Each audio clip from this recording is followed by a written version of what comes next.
I see. Sure.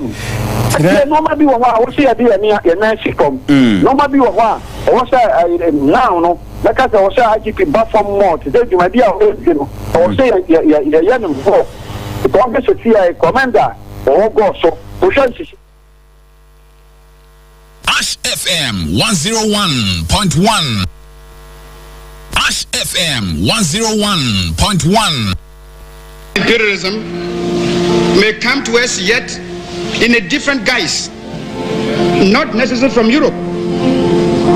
We must alert ourselves to be able to recognize this when it rears its head and prepare ourselves to fight against it. This mid-20th century is Africa's.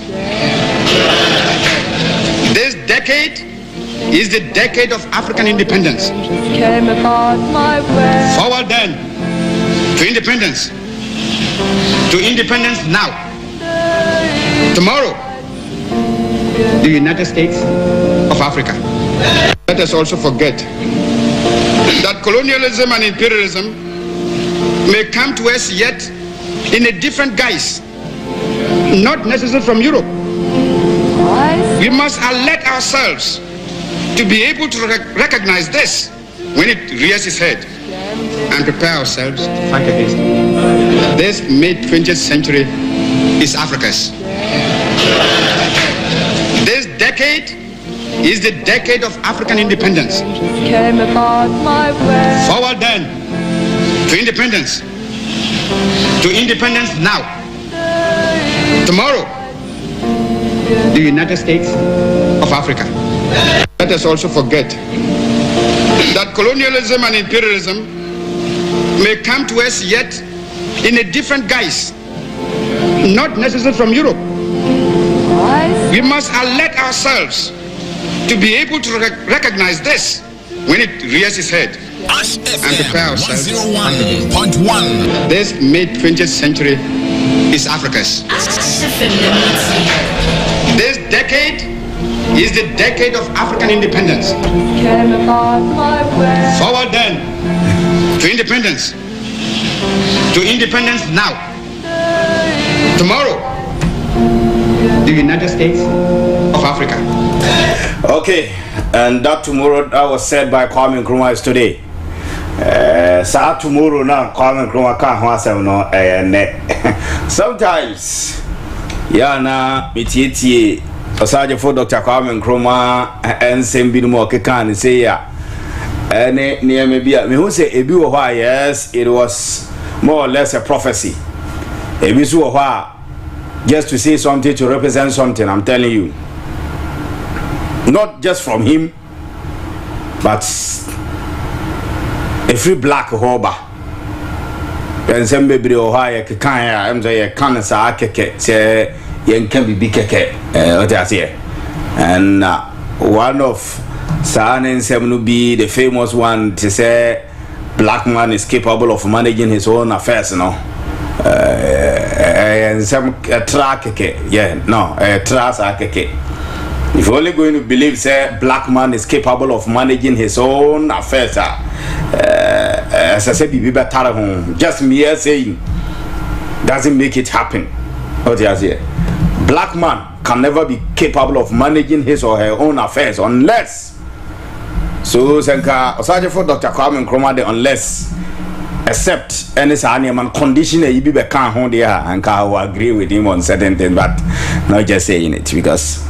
Looking at how black man is now, it will be difficult. So we can't be able to manage our own affairs because from when and also from the days Kwame Nkrumah cancer anyway, this was said in 1958, a year after independence. Then we ask ourselves, have we been able to manage our own affairs now? If the answer is no, and the answer is no, not if, the answer is no, then what was the essence of saying this?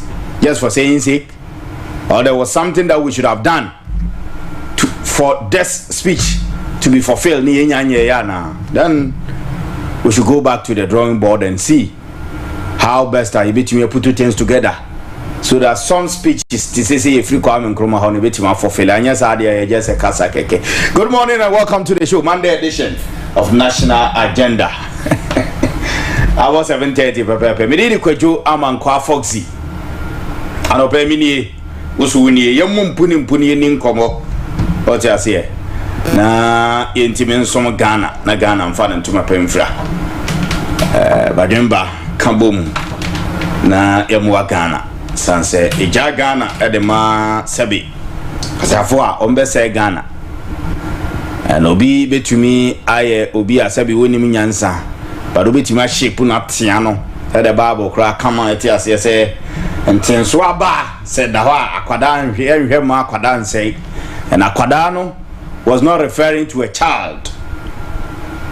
Akwada, as it was said in the Bible, no, was referring to obia ultimate right, obia ultimate take a decision because we consider a child to be somebody who cannot decide, who cannot think, who cannot reason well for him or herself.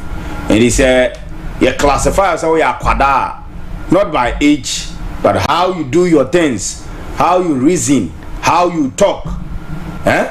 Niema we na me who say akwada na say onya akwada. So we are going to speak to mpenimfo na ya hwe ama akwada so nyina ba be mpenimfo. And so if you are a minister and you are a kid, we make sure say wanyini. What you say? You better know so aba na watimi enyini. If you are a president na usha, we make sure say ya dentine so aba say the Bible kan ho asem no. E de better na watimi enyini. Not in age, but they be in mind in your doings. Ubeti I matured. Na Ghana fan into my perfra. Until you ne sa pepe. Yeah, live on Facebook. Ubeti my join here. Ash 101.1 on Facebook. And ope mo abemu mu obi bia mu. Mo abemu mu e obi bia mu. Ebeye ye. Pre na pe na umfinhie aduoson no emra na umfiri Babylon.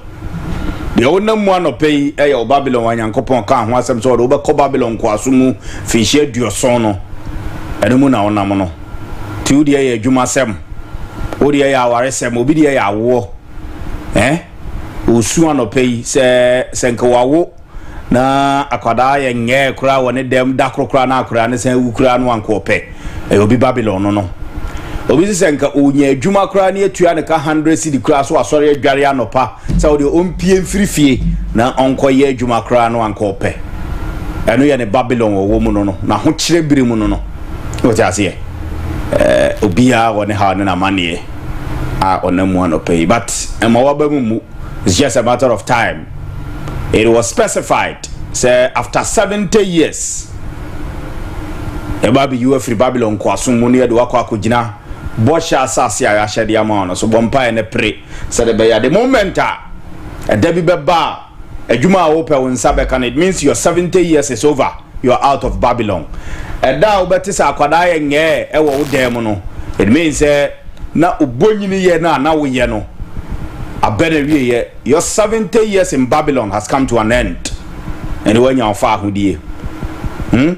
Eda obi tumi enye sika boako ho ase ware ni sa abere obi tidam a wosu se sika kro de be ma ne ba ko school kra even 5 Ghana cedis kro de be ma ne ba e de akọ school kra so o de oni hwe je 5 cedis kra ma ne ba nko school no ne ba ne tidam a wosu gina mantwu a wosu oni ya dwendwene se de lumba dwem ne ka se oni ma dwendwene amama ka kwantuom onim ne papa dwendwene nti ofisi ne papa tiri modern on maniska bompaye.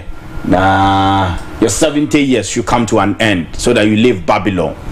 Good. If I wish I won't cry, what I say, you know how be our how. I remember me heard near my cost of a crank and a paper and cover because a mamma in Casa. Do you get it? But when I come in the energy and the power is there, Yami to me, or the man in Mentia Bompire said, or Srahon, na unti be free at Domun Quadumu. Udu a fidie up to her.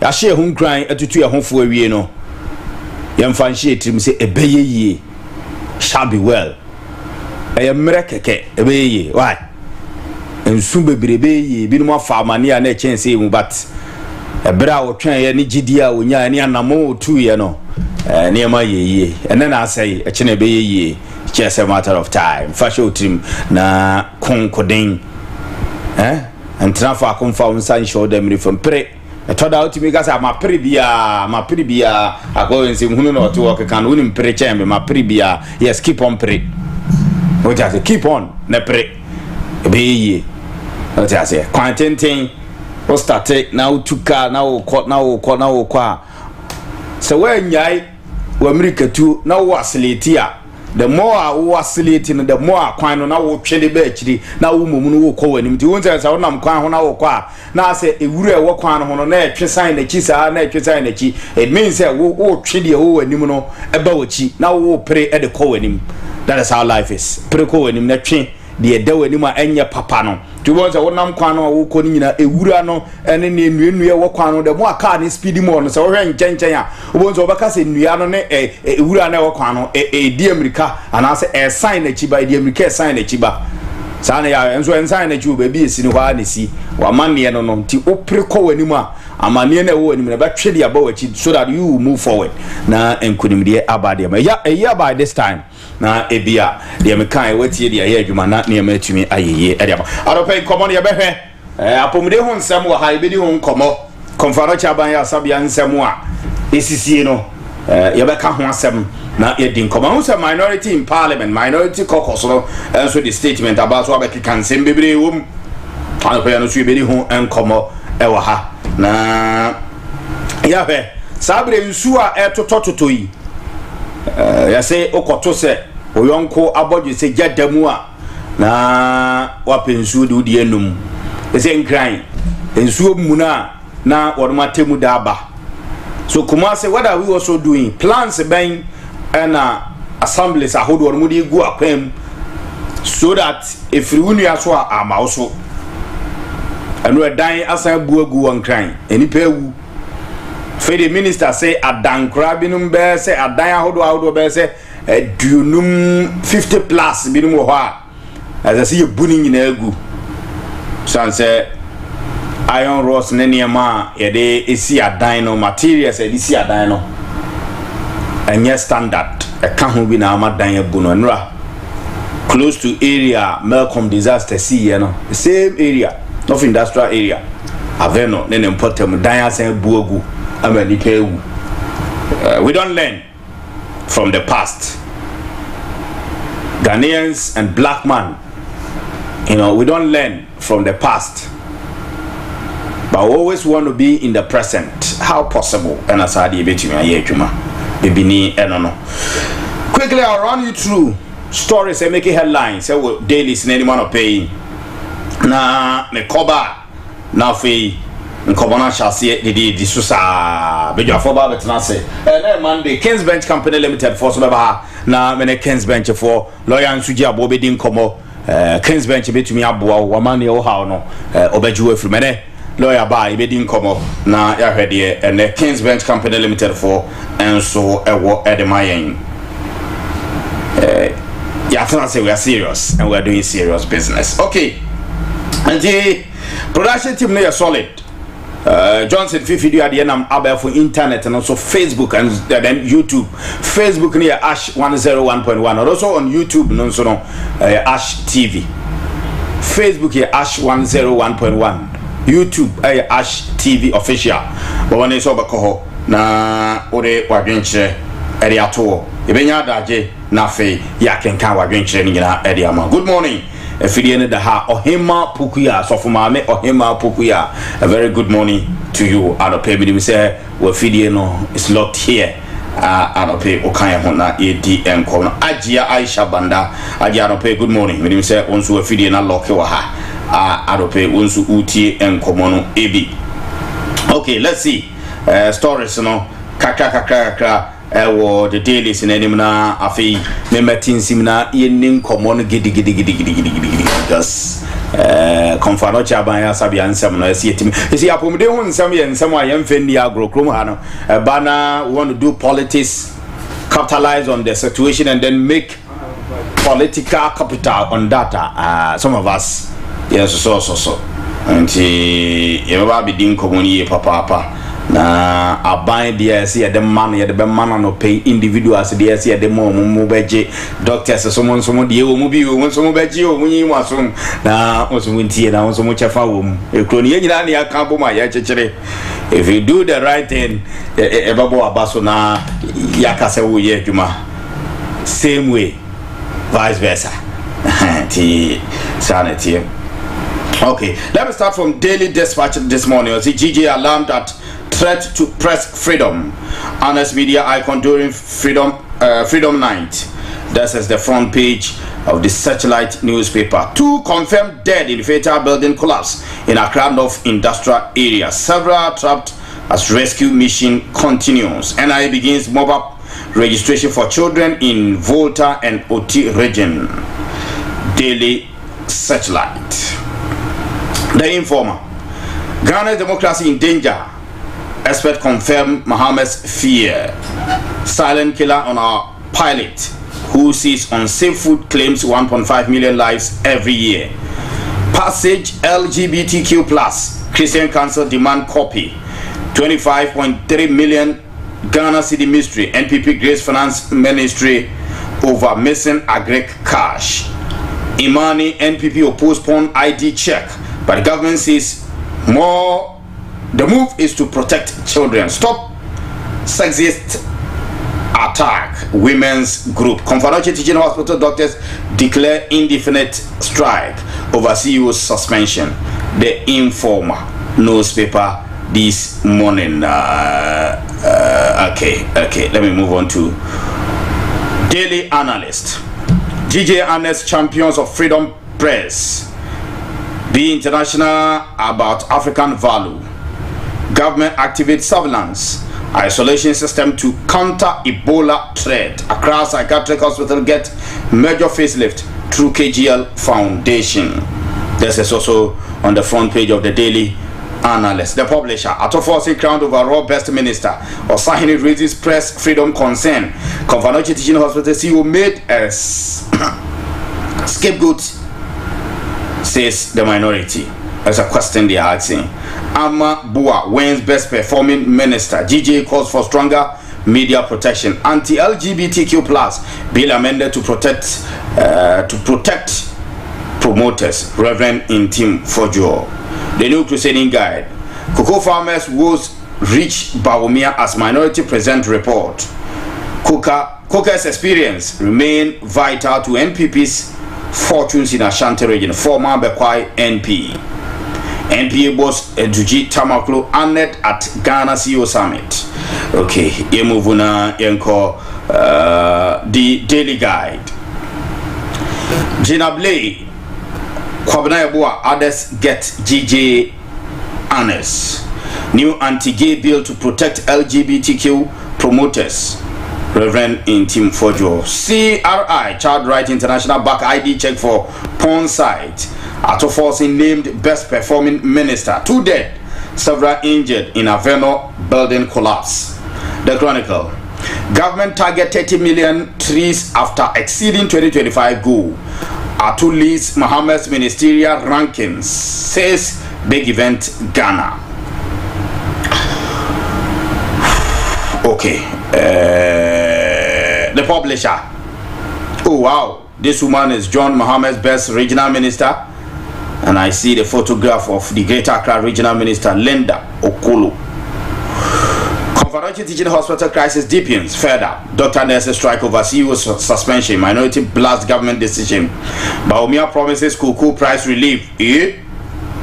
Diplomatic tension brews as South Africa warns Ghana over evacuation drama. Aveno building collapse kills 2. Let me end with a Daily Graphic. Front page of the Daily Graphic. 1 dead, 2 injured after Accra building collapse. Government completes evacuation of 979 Ghanaians from South Africa. Banner headline. Emergency crisis suspension. Confederation Teaching Hospital doctors, nurses lay down tools in solidarity with CEO. This is also on the front page of the Daily Graphic. The most authoritative news paper. No, this is truth, accuracy, and excellence. Okay, Martin Tienva and Winsia. Na fe ye hweti daily graphic and some of the abeba bana no pe bi na mabobọ so de acho konfanoche abanya sabia adwuma yefo afi enso ministers o mo bo mo homoden say big event Ghana ranking ministers no one more bo homoden to you also know minister about homoden child right international for say o manage home say who said na no communication minister be say answer na obetima hwepo no o internet so no ye say o log your ID ebinom say there be enye bisusu child right international for say ye beboa ama ne nkwada o mo pepo no ehwe no o mo beja na wenim say na da so ho well ene ya sa mre adwaman adokuro ni pa bebe nkofo san ko pepo no na ne pono no ye no ane ye ne da mu pono nya no ane ye na bontene event class will be back recently where event be a course one guy was it friends Telecel Music Awards no say dey hey binom pa ultimate so ko mbo brand nofo nyina apia fa nchen de apia fa soro o say won shepant wa ase na pono be na chance an e course wo krum ha na no so pono so je say ye say da course ye ko he aputo pono na no anu mu yi na bontene no and then ma ti krum ha e decide so mo na mo shepant dey pono na chance ade we na sa trouser bia friends sa stretch bia ma yi na ba wo sha na pai wo tumu mienu no na nipa ni hyewe na mabontene no on shepanta what is pono again pono na na ye hwe na bontene am yo na gise ne ubo anifra de maye ye anifra ubo de maye se ne ye na mobi a hye spectacle ntabo di ni bi na ye sa bontene de pono na no anu mu yi no ho no just really ya go kwa go ha been no crash na me kan dia chiro no yeze no crepa no cre na me kan dia chiro no no podo de no ani ye hwe na bontene no no ani ye hwe na bontene nti e biem na ebe timi abase okay give it to me na in komo de biem ne betimi abase eni yenkona yenin komo imra 101.1 ana ebusuya waso egusu awutie no lawyer John Darko honorable a member of parliament at the ma swami abato empeso aso ma menko ahoma no so sisi anafi mene lawyer John Darko enti binkonkodi nkomo minority caucus war parliament of Ghana the release be ababontene na I will say suspension of Confanoche Teaching Hospital CU hunkomodi ana anope omode ho asem de aba lawyer anope oti enka ma cheba HFM so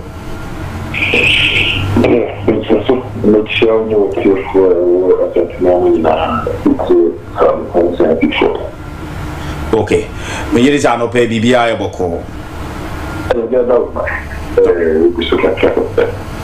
okay ya da nyame ase sase nkomo e wo Ghana ha fire pomde ho nsem sansa apomde ho nsem de ade a yemfe ni agro PNPP NDC CPP any political party so far as you are human being e ba pomde ho nsem a yemfe ni agro nti aba ne sei no obi ade na no etum bi na ma hu se dom kuma wo mra hye bedwafie enso e de krata pia bontena mo nso mo do anu atum bi fa the CEO out that Confanoche Abaya Sabia and suspension ye de amano no mo kire se adia ban anase minister through the Ministry of Health de ababo until se was suspended the CEO no enye no ni de hia ni na mom no key address say asuya no timi hwe no mutimi address ne timi hwe the cause of Nobel syndrome na nya no ne ye kan na mom ne yakofa bibidi aba be kata so badaroma den na minority mo pesa mo kan mo de krata ten ensem bebre wom wo ka kona bi wo hokra menti ase mebisa ho asem ewom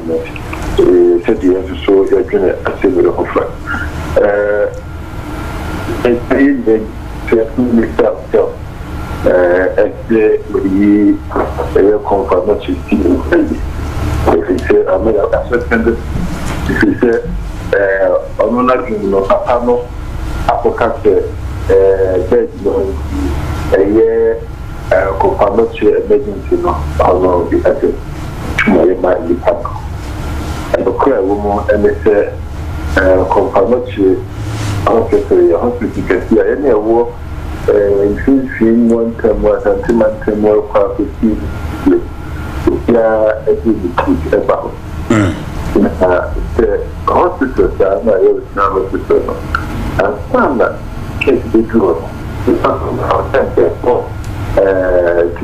other day in hospital so we get in there to see and I did about I find that there's not no hospital you now you do hope not see a great best of the Kumo in Trua, Badadano, the hospital hospital. Abadadano flat today, swap, elemental continuity. After that,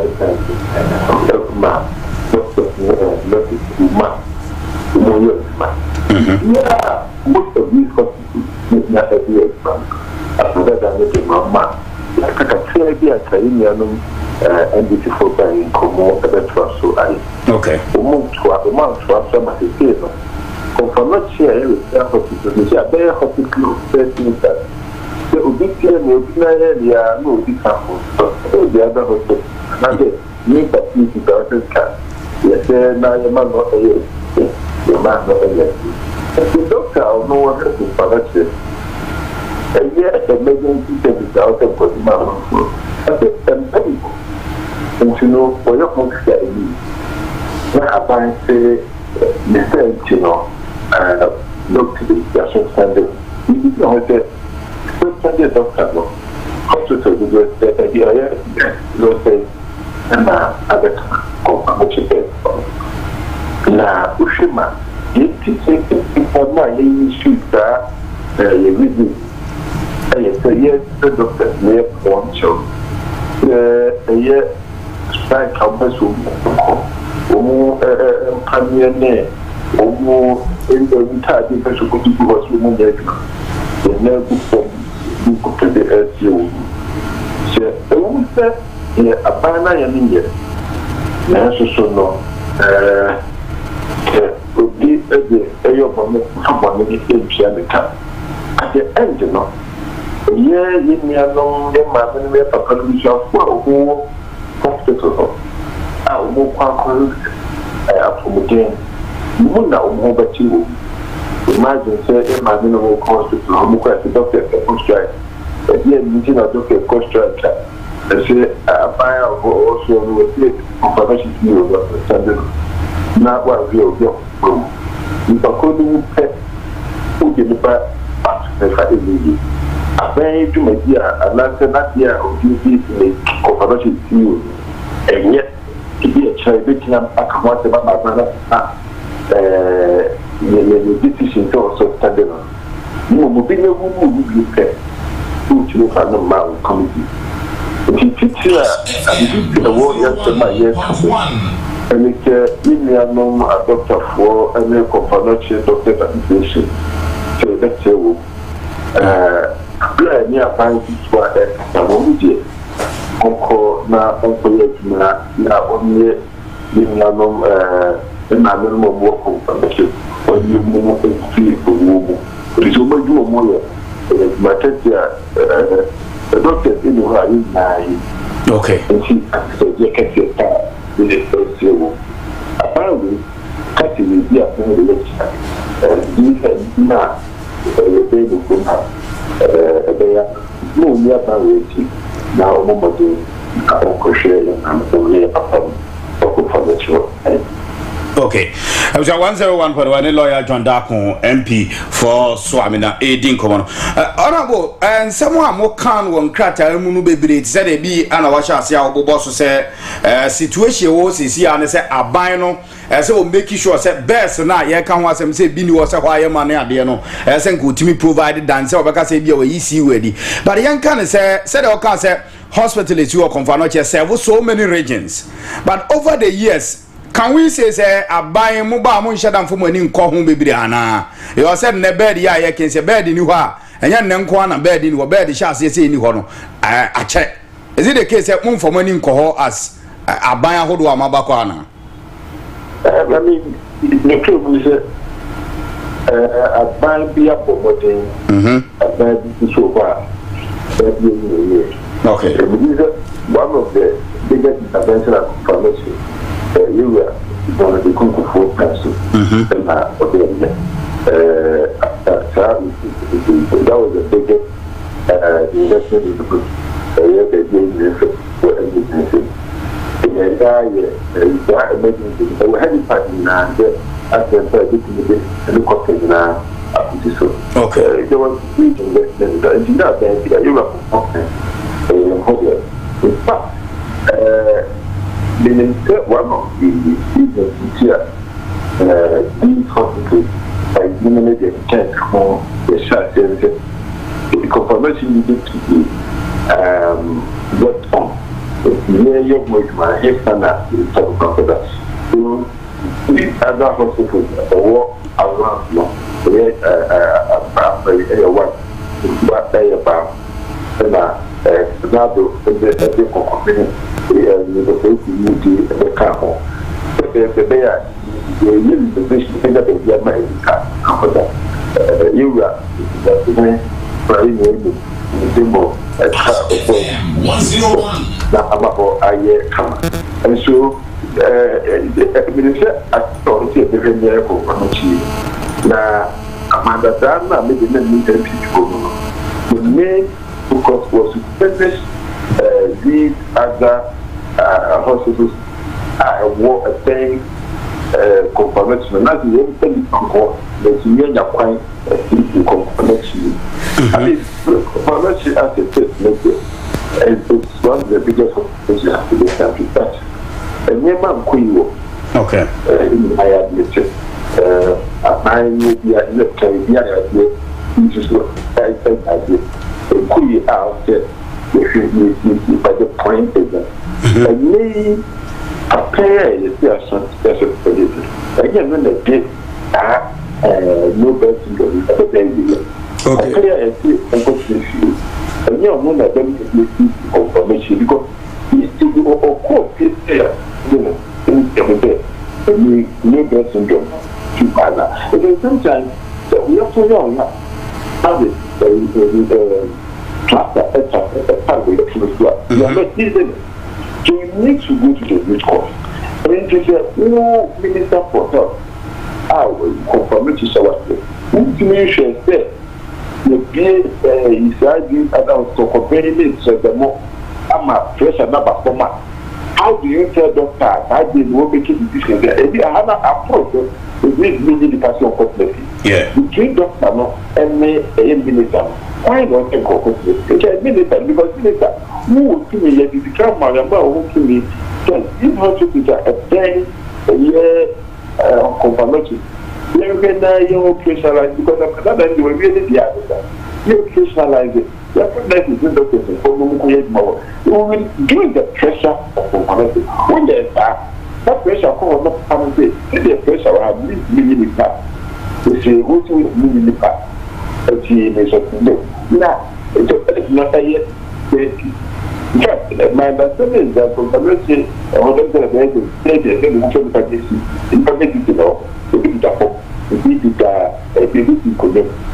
ultimately, I didn't know that the person I was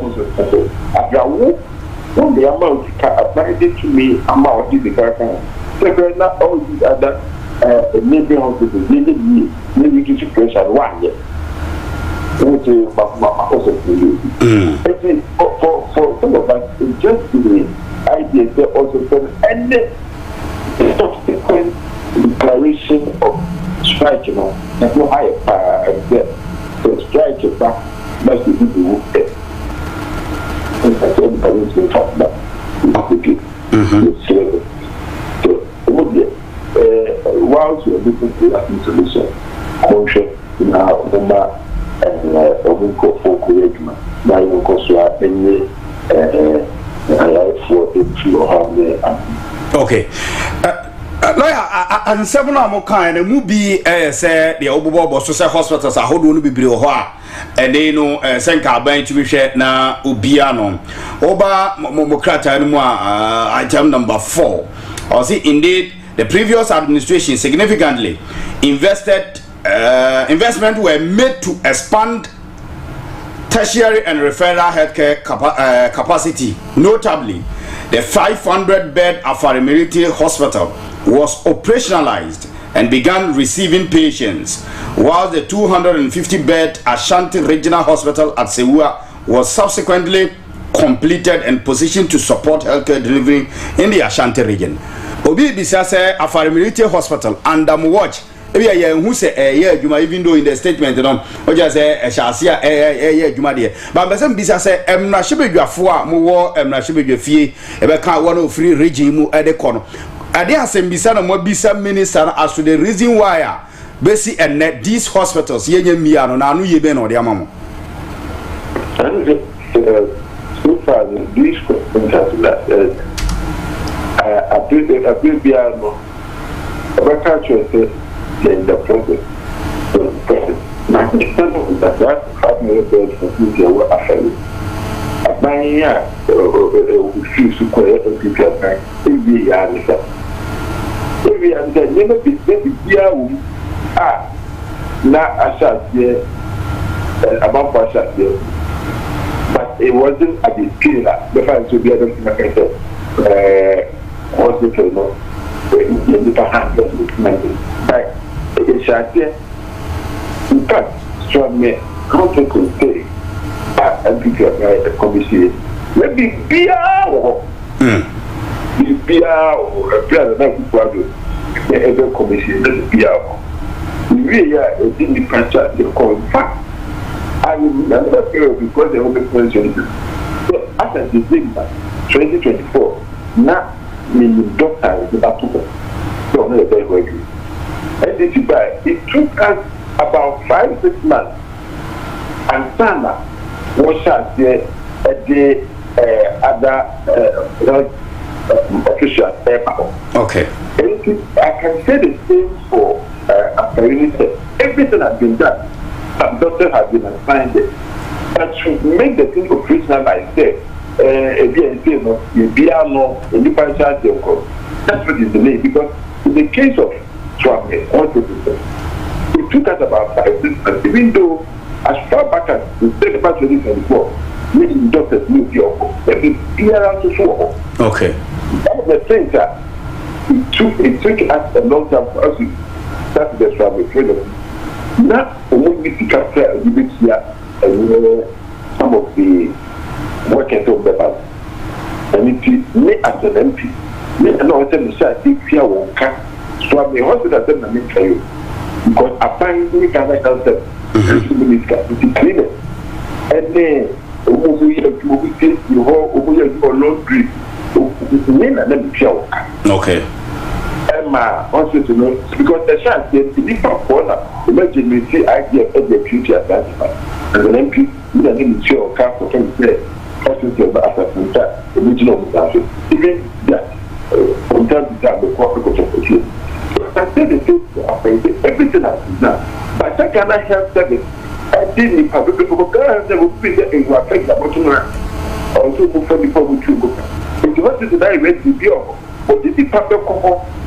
Now, I'll push the panel. And that is what is affecting Afari.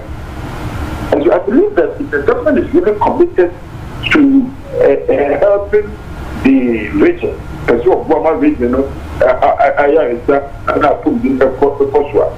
government must investment. The amount of doctors need nurses that is the only reason why these facilities are not already in the prison.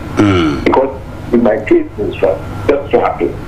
The Kamema chance and Pierre car, because it is possible to today. Because I'm hospital and okay. The government must commit resources. Now, if you don't hear, the very politics to have a year ago, to the extent that even healthcare. I didn't see that agenda 111 project that are buying shots, they are more than less than best of the country. If he is deputy, I buy so this will be make the two market say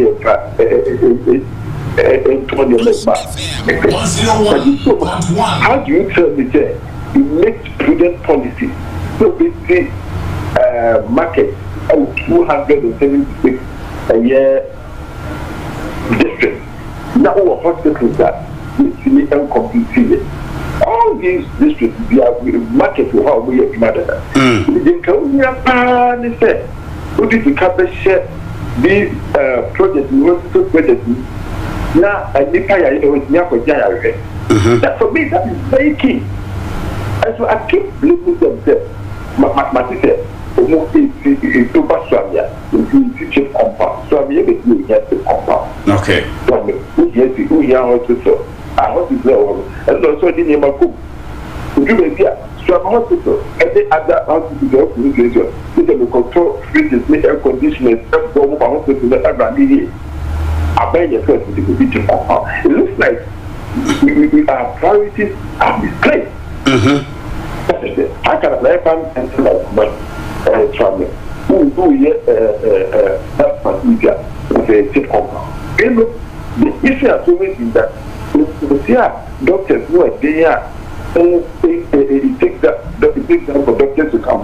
Now when you take a check compound, you think I can tell you now they improve the existing health facility now many person okay. At that point, you can anyway. And so instead of finishing agenda 111 hospitals, hundreds of them on the country continue to see 25 community market. I just don't get it how we are doing this to ourselves as a country. Okay, I see.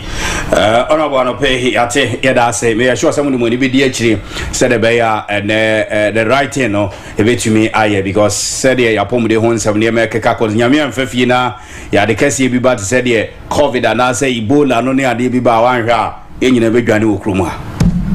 You did cheaper to say for those of us, the MPT or Ashanti region, I can't confirm it. Yes. Yeah. Especially strike not in the Canadian. Yes, so more for me to now, was as the minister. I can't get no. I didn't know him. I'm just the only now. That will be with him. It looks like he does not understand his job as a minister for now. Yes. Okay. Yet, put his can answer and the UAP and I must suspend and the UAP and must suspend. Give them the tools to work. And then the book one month what for my imagination and also the mouth. Now, for my we say we will suspend it. And I can let's say 100 pieces. And I'll find a doctor, you know what I'm going to say. We'll see 100 pieces available, but me, you be and I'll cut it. I didn't say 100 pieces. Our house, I bet me a day. Now we're doing you. And yet, my first time, I remember you get the now, part of the people. What's going to mean now? Okay, maybe you can have one like this. You're general, one point. And can you hear who were referral facilities about that day of your complete I can be part of crown on information because that is when they need to food, they need that they need that work. Need that come over. Probably we are to be number 2. It is that's true another. Okay. You know we say the kind of cheap when you are probably you made a lot of decision.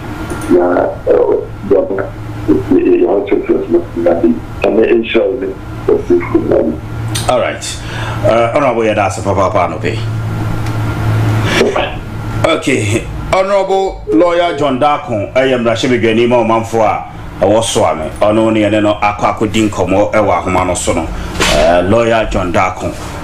Minority for statement omode ababontene and anopay.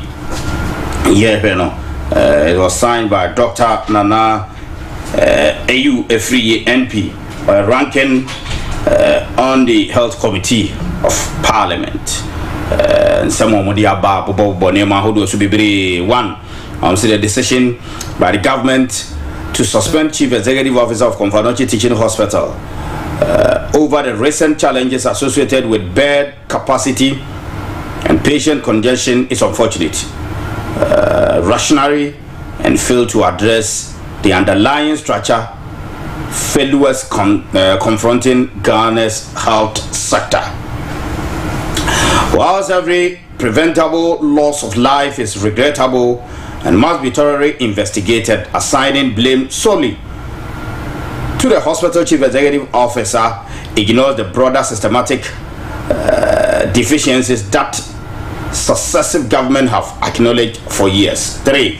The reality is that the current pressure on Confederation Teaching Hospital is largely a consequence of delayed and abandoned health infrastructure projects which continue to deny patient access to alternative referral facility across the middle and the northern belts of the country.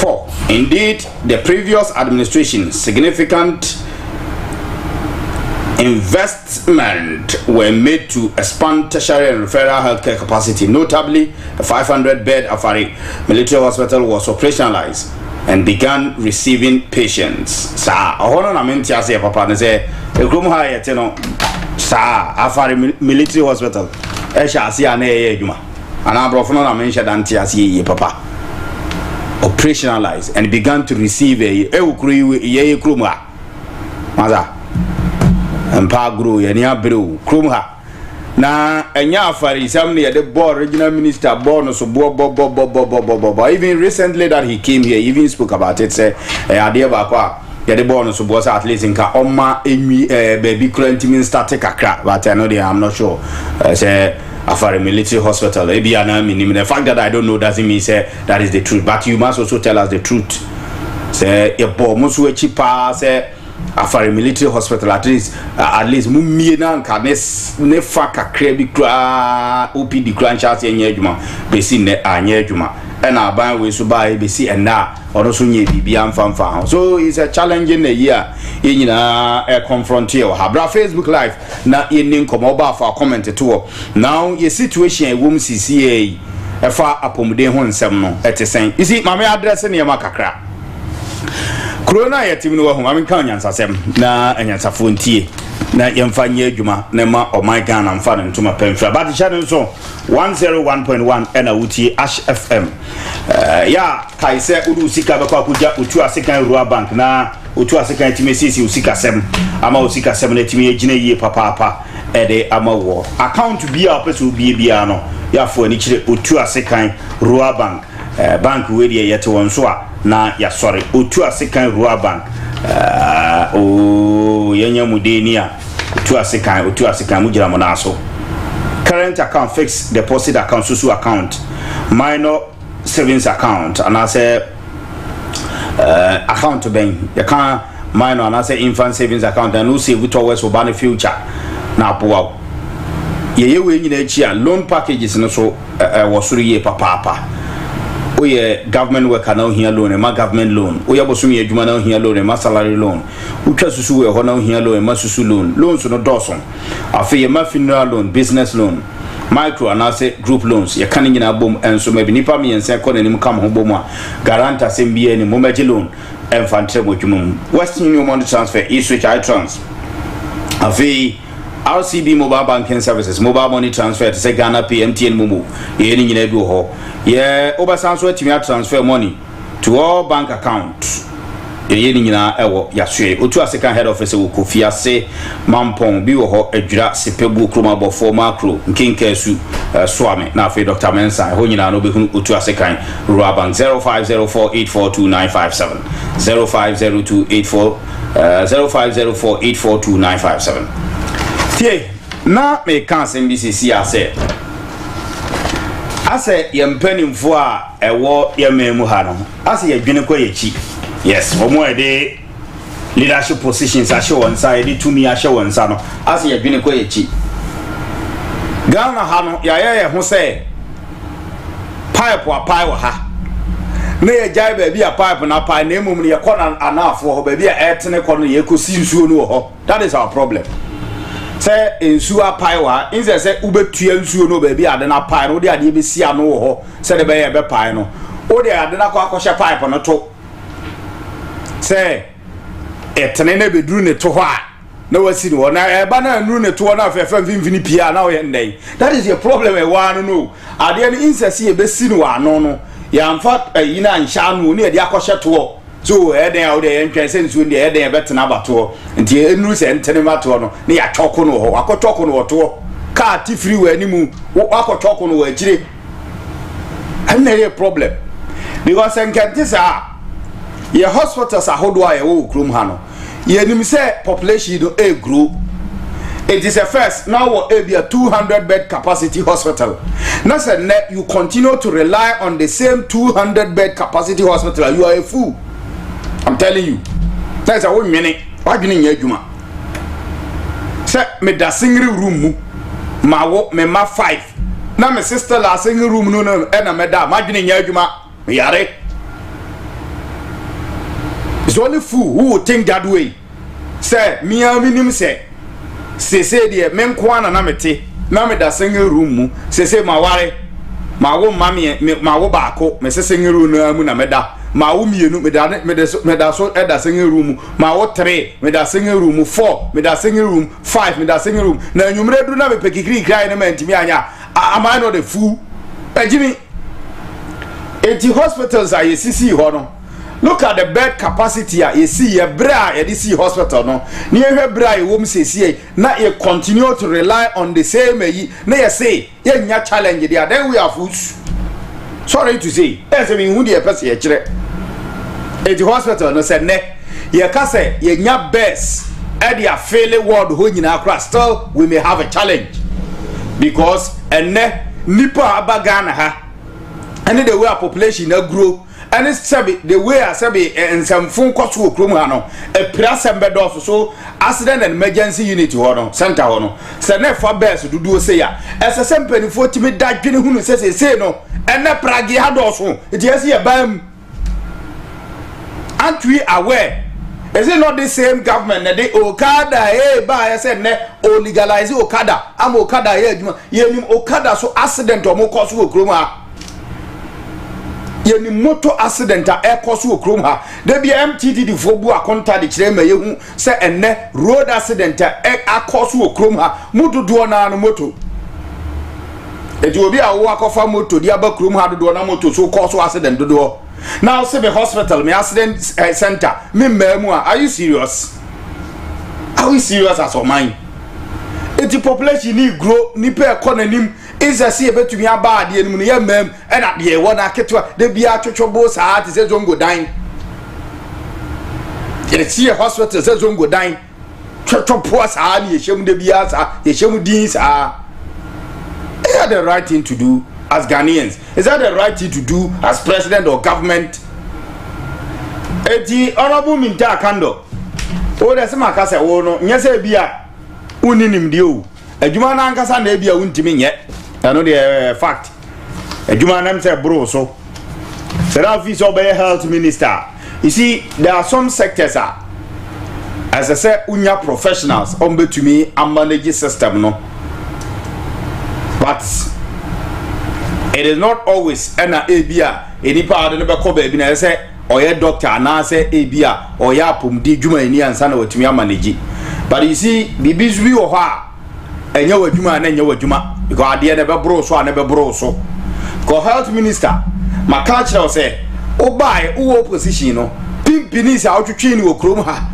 At the visiting facilities, hospitals, uncompleted hospitals. Pimpinis out to cash with the cocoa. Use that same pimpinis. Go biano. Sa pimpinis now to train ya the bar, Afari. Military hospital on. Fasa pimpinis now ko biano. Pimpinis now the banner nante was say we are other hospitals say abana jegu o miano na hospital no muwie ansa na moko na hospital uwie 8 years 9 years ago ansa na woko no you've come back to power now you are in your second year ultimate be a hospital now better have catch say you still want to remain as minister Pampanyinu be jakwanto na be hefie na he ministers who appointees ni bi wo mo nya de pam bi sacrifice bi fa bi yimusuo appointees ni bebiro ho abefo mu yimusuo me pe bibia apaye bia ya ama nanom be pam bi eno ni sa musu yi American be pam bi firi ho sanse ni pe bre wo krom a you've been a health minister abayi 1 year 6-7 months mu no we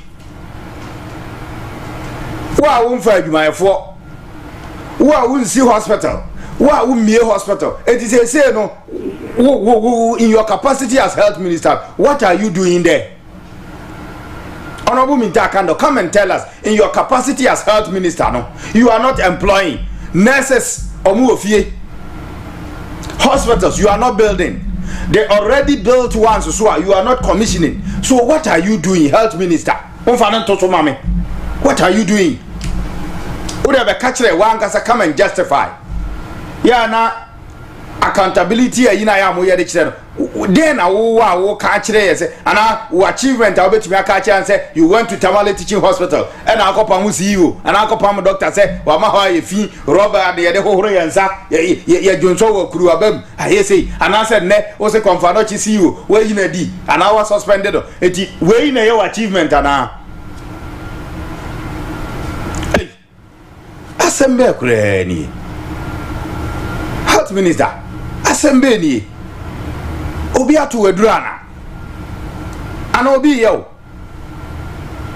ana emusuo na nanu magunse guso ana you are not performing crowd unya adwipa crowd because obi a was serve as ranking member our health committee when you were in opposition. Now you are in government, you are the health minister. We are not seeing any results from you. Or say more sacrifice CEO. You see, I'm not fighting for the CEO. Even doctors no class strike, I'm call a bogus strike. I will come there. But let me address the minister first. Then I come to doctors and also strike and I'm call. You see, here you shall say, Adia no a CEO and CEO. And I must say a communicate a PR grant mode on crack on. Mebo ade na si ye na o mbe announce ye no esi ye na say NC hospital no why ye ma na say onye ma enjira nka mpese enka ade na ye ma ye ntimi nyini pa nko mo nka o ma no ntum na nhye hodin na nka be ko na nipa abo apepe so nipa de da ma edda abontini say misiri mu asase so ana Libya o ga say gasa na nka mo ye kata so miamia so amamuo na mpese nka ebu no okrom a ade na e bone kra na no wakon no atu men kasa. Because of say hospital no be cancer assembly no CEO na ntimi anye na but your CEO the top best at the hospital CEO and expand the emergency and accident center one na so expand the one you see say minister to be outline say na me nyina ma ye unso okay say adwuma we e CEO adwuma na CEO anye and a hospital na do this to be there then we will support you but we know say e wo na say otimi hwe e provide say na we want to provide na hospital na tima ba do to be we are why are you going to sacrifice somebody I don't see you na person sacrifice no sa wo na adwuma na esese ye wo adwuma ese wo ye no wan tumi anhwe mebo na mo no mo be di minister ya mo je handing over note there ana ye bo mu din na what to powder say abosom ne akonfo eti adwuma na mu no mo nkɔhwe were you aware in assuming office as the health minister no were you aware say accident and emergency center ho no capacity e fa no ya nhwe yi a in 2 or 3 months no e be fu oje report bi sa ana adwuma na no wache na wagina onu na nam krom ha sa keke edi esre minister mampanyinu ba yi onu adi oba you ono e di ono ananya de unless if you obi obetima be prove di a kire say in days ahead no niema odi ba be gu akwan mu nie ontimi mfa adwumayefo ontimi ntompa ngu ho ontimi mbie hospitals mu de ya bia si wo so ontimi mbia no what are you doing there as a minister pacho eye adwuma no be ma be ye bi obi kura be di minister 3 months obi kura di minister 1 day e de say nyame aye wadom what the minister no bi a check akra obi kura be di CEO ani be bo so me be de ho ne pam no e ju de wadi kakra honorably wa betumi de ato say adwuma no we should get somebody who is capable of doing adwuma no our health ministry no ntimi nye na asa achia no doso nante you see ebasa be man krofo kura kasakasa wani basa krofo be kasa tia bebere because health minister say wan kasa no eto da na wonse bi wo kura na ye mmobo say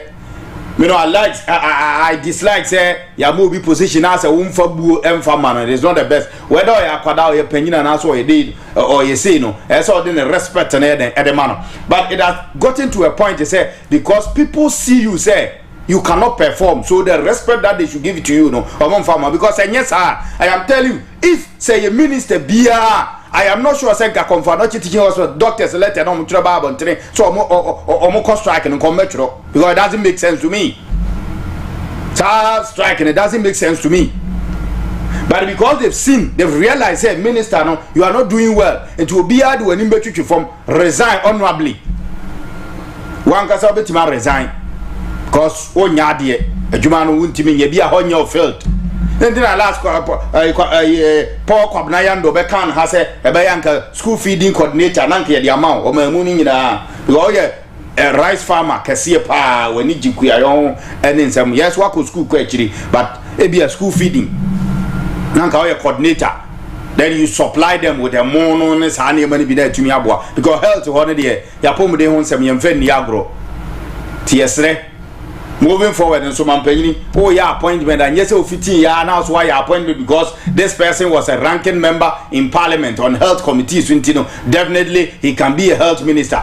We should stop that choir first of my appointment say we na abre we na say near the appointment amana sa akeke minister pacho who dey say adwuma no wa untimi nya fatu o mampanyini otu fira kwantu mu ba entamo ano na wapeni pa obetumi aye adwuma ni yi enye konfa no cha asem ba ye nkwa hospitals no aye wi aye mia no kra no eye ade e betumi agina so justify say enese anasa aban mu nyina no maka bom na mu pese mba bia no so dia you should let us know me susu say I suspect something say bia aban no because say a wi hospital yenko bia no yesi ye mie ye hospital yenko bia no ntimi moa o si ye mie because aban na me sure dina me kasa aban no ni mu bi because aban na ni me say si aye ko bie say wua government hospital a henfo na ye de o mo koye adwuma nurse fo ye de o mo koye adwuma no mo wai doctor said o mo koye adwuma no mo wai aban ni niska obetumi apostu o mo enti ene sa na tie de ne ya tum ene si ho ena nkofo so wu nkofo so yare eni say population ni grow enne ni pe wu ni pe yare ni pe nya kwanhia bebre say sa na tia what we should do ni say you see governance is all about planning governance do be planning ene ye ne kese pa ye ni say your accident and emergency centers ahodoa e wo Ghana referral hospital boni teaching hospital bodi eni o and your core district hospital na or accident and emergency unit no nipa dodo say ne betimi afa ho. What should we do to prevent accident if we don't have the facility to keep them up? What should we do? Let's go outside. Niema a constitutive accident timi bad MTD for mo chefa you should set up because nipa di pra accident and emergency center na ayama yesi enya nipa kra yenya ba bia de o mo beto drivers amutu car you should also contribute help us stop over speeding because we di agrona pra uko ti obi nsem ekoti obi kon ekopra obi pratra yenya ba bia de ne beto so you should also slow down yeni kan fa measures we nwu akwam because esi aya pomuden ho nsem ne de eroti na nipa wu bebre no a nipa su wu a emfa ho no say ye nika amfa preventive measures and nika nwu akwam outside near de ni to ya pomuden ho nsem so wo Ghana ha. We are talking about the teaching hospital. We are talking about referral hospital complaining. District hospital nyadeng, clinics in nyadeng. Huh? chip compound so they crowd the omo de crowd mo ye nchene crowd na no ma yirem we betumi abo am o man afa ne ntoma pefra health minister Mr. Mampenyin ba no wa anyi wadi wa you hu adi then to the doctors no so strike no ma call me who say needless I no so hu ya in solidarity and I say they I don't get it because if a CEO the why you say you are suspending it there and I can ho asem say e needless say e beka say you are suspended because we know say abano you are responsible for say ubetimi take care of the hospital but say you are suspended CEO now say anuntino I should suffer for that. I don't get it. Doctors, if you are suspended the CEO, yes, some of Monisam na Mokan woman, idea say, justify ye, say hospitals are who do I am say no so na mujina ya mo somebody call Monya Jumana can agree with you. But Moma the principal point in the suspension of the CEO. And amudi jina so dey needless because no I buy a body din so me see okay they say that's all now buy so we there does that mean say me na me yare no must I suffer for that I shouldn't suffer for that but some say hospitals are yes see no asantemam hospitals are yes see across the nation enne ebi wo ho aka 1% yes e dey count ne bia no ebi so wo kra aka 0% yes e dey bia e dey count ansa ne bia no say ye mie ye dia Muntumi nya adwuma mon risk my life sir because hospitals wo ye mie dia I agree with you and dia me number ya adwene say ye mo aban ni jasa na o mie sewua afare any other hospital agenda 111 ni bia aye ready no ye mie ano and dia agree with you but some say in solidarity some support say ya suspend this CEO ntino o nya adwuma na ya suspend this CEO a no say me so me sasa bro so no eno so camp me ho say CEO aban na de ne ba na aban so was suspended na mas that one no me say me sasa bro e so fa was ade say me yare na ma ba hospital mas be say me so me nya accident na ma ba hospital mas be say ma kuma ebo kim near the ma ba hospital I shouldn't get doctor to take care of me hey e kuro so de ensem so ade cha yetete ensem de me ma e koso okrum ha no de oh dabi asa ni frafo nko na wukuru mu ha we have eyes but we don't see. As a moon for one who chrome her, we have mouth who cannot talk. I never near my son, dear Cosono. Dear no, and no, a day, say, Bibiani and a DHD. Bibiani and a DHD. Bibiani now, one line in a saw one good line near DHD near. Continue, said doctors no. Adarma, when you bufus and make candy a chemo. No crana make candy a chemono. Mama, see you. And then the health minister said, "Yen can no separate. Hospitals are yen timi mia no. We should talk about that one separate. Monkoye ejuma as ejuma yefo na momwa yena ye yare ne ye hontimi ntoye. Other matters na wo ho aye ka ho asem si ye hospitals na no. We are also here to talk about it. We are also here to put pressure on the government." To make sure so about commissions our hospitals no na hospitals na timi aye adwuma you should leave that one for us to do and then you go to your post and then do your job but say mobile in solidarity with the CEO no there I disagree totally with you CEO no enyo no na katua onfa mayen na adwuma a oye no onya mayen it is a year no aye yare for aye ba hospital am turning and down say yen kono eno de mu ya adwena enyeyi yesere mu a monko ye wade bi wo ho ye ho ko ho striker we all agree I wade bi wo ho a ko ho striker ye nyina ye support ba sa strike yi die ne fanu a musi ye mie hospitals na no munya amaye ye be ka ho asem ye be bo aban ni ja mrahye bedwafo so famu dia o so be ye dia bo bia they will also do it leave that one for us now fi ye ntimi and to us 101.1 and waso egusu awuti no okay mami ni nkomoyi emfamra ti ana wa homa nso mami ni nkomoyi emfamra nkwanhia asem a mekeka ka ho asem ya se ya make sure se ye betumi aye the right thing a wan hwa de bia no e de asem betumi aba right ya nye the right thing because nkwanhia no de MCC ya the AC ma menkodi nkomoyi entimi emfa emra from our 4 camp na Dominic gonna pay much ba chef so. You so penny. Maybe I fine. nyame adom na mo sɛ okay nyame adom bibia enso fine right news from Abofo camp mama dey akwanhia yo ma memfa kwenye so ntia watifo ene wahwefo anopei no krese ne wadi nkan akyerem ama yatifo TV na wo mu anya mfoni nso hwe no eni edi ekyire sene ekoba ene se enra on se Abofo ne mpotemu die kua adwuma no na edoso abusuafo ni bi ko se wo mu koye omunwuma na anwumre no wo mu ba no na umudru camp 31 ofri ko fodia kro no mu a ewura camp 31 no mu hona kef kitwa bi ewo hono na omu ba no fuela omude kwa afu no omu ba omu shostoye na omu yeso omu gina na nka baako akotofu ni biaba na omu ye nipa nnan but ni owanyini wo mkra ba bia 25 to 27 years so omu konana trailer wa lodu every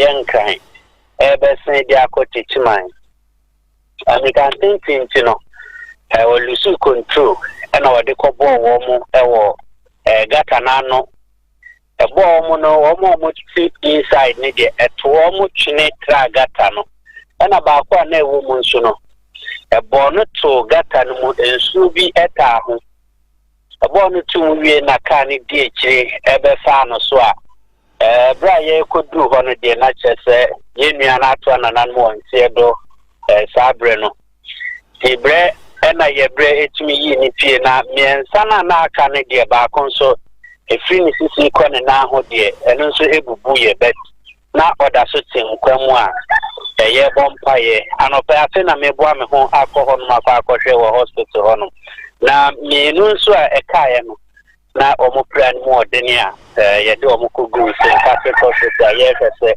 anopa ino ye ba nan akọ na ba akọhwe na ye de update bi e wo ho no e de abre ya chefo ene ya hwefo na mebo den abobo ya na se den ya abobo ya sene na meche mu no abobo ya na na every afomu a na mka se no no mo de akọ afomu mo ba o ma short fuel never time o mo frefo na eba no ma pake kwa ne nchen on the main road na every techima maze eba techima no okay pavement no mekanza pavement no so na o mo no ejina okay na car no so di wo mo eji bokina car no na the number here DS6067E103 eno ne bokina car no number no na every car no to from wie ya omuhu se adibo ne na na nye mate ne driver ne de omuhu eka wura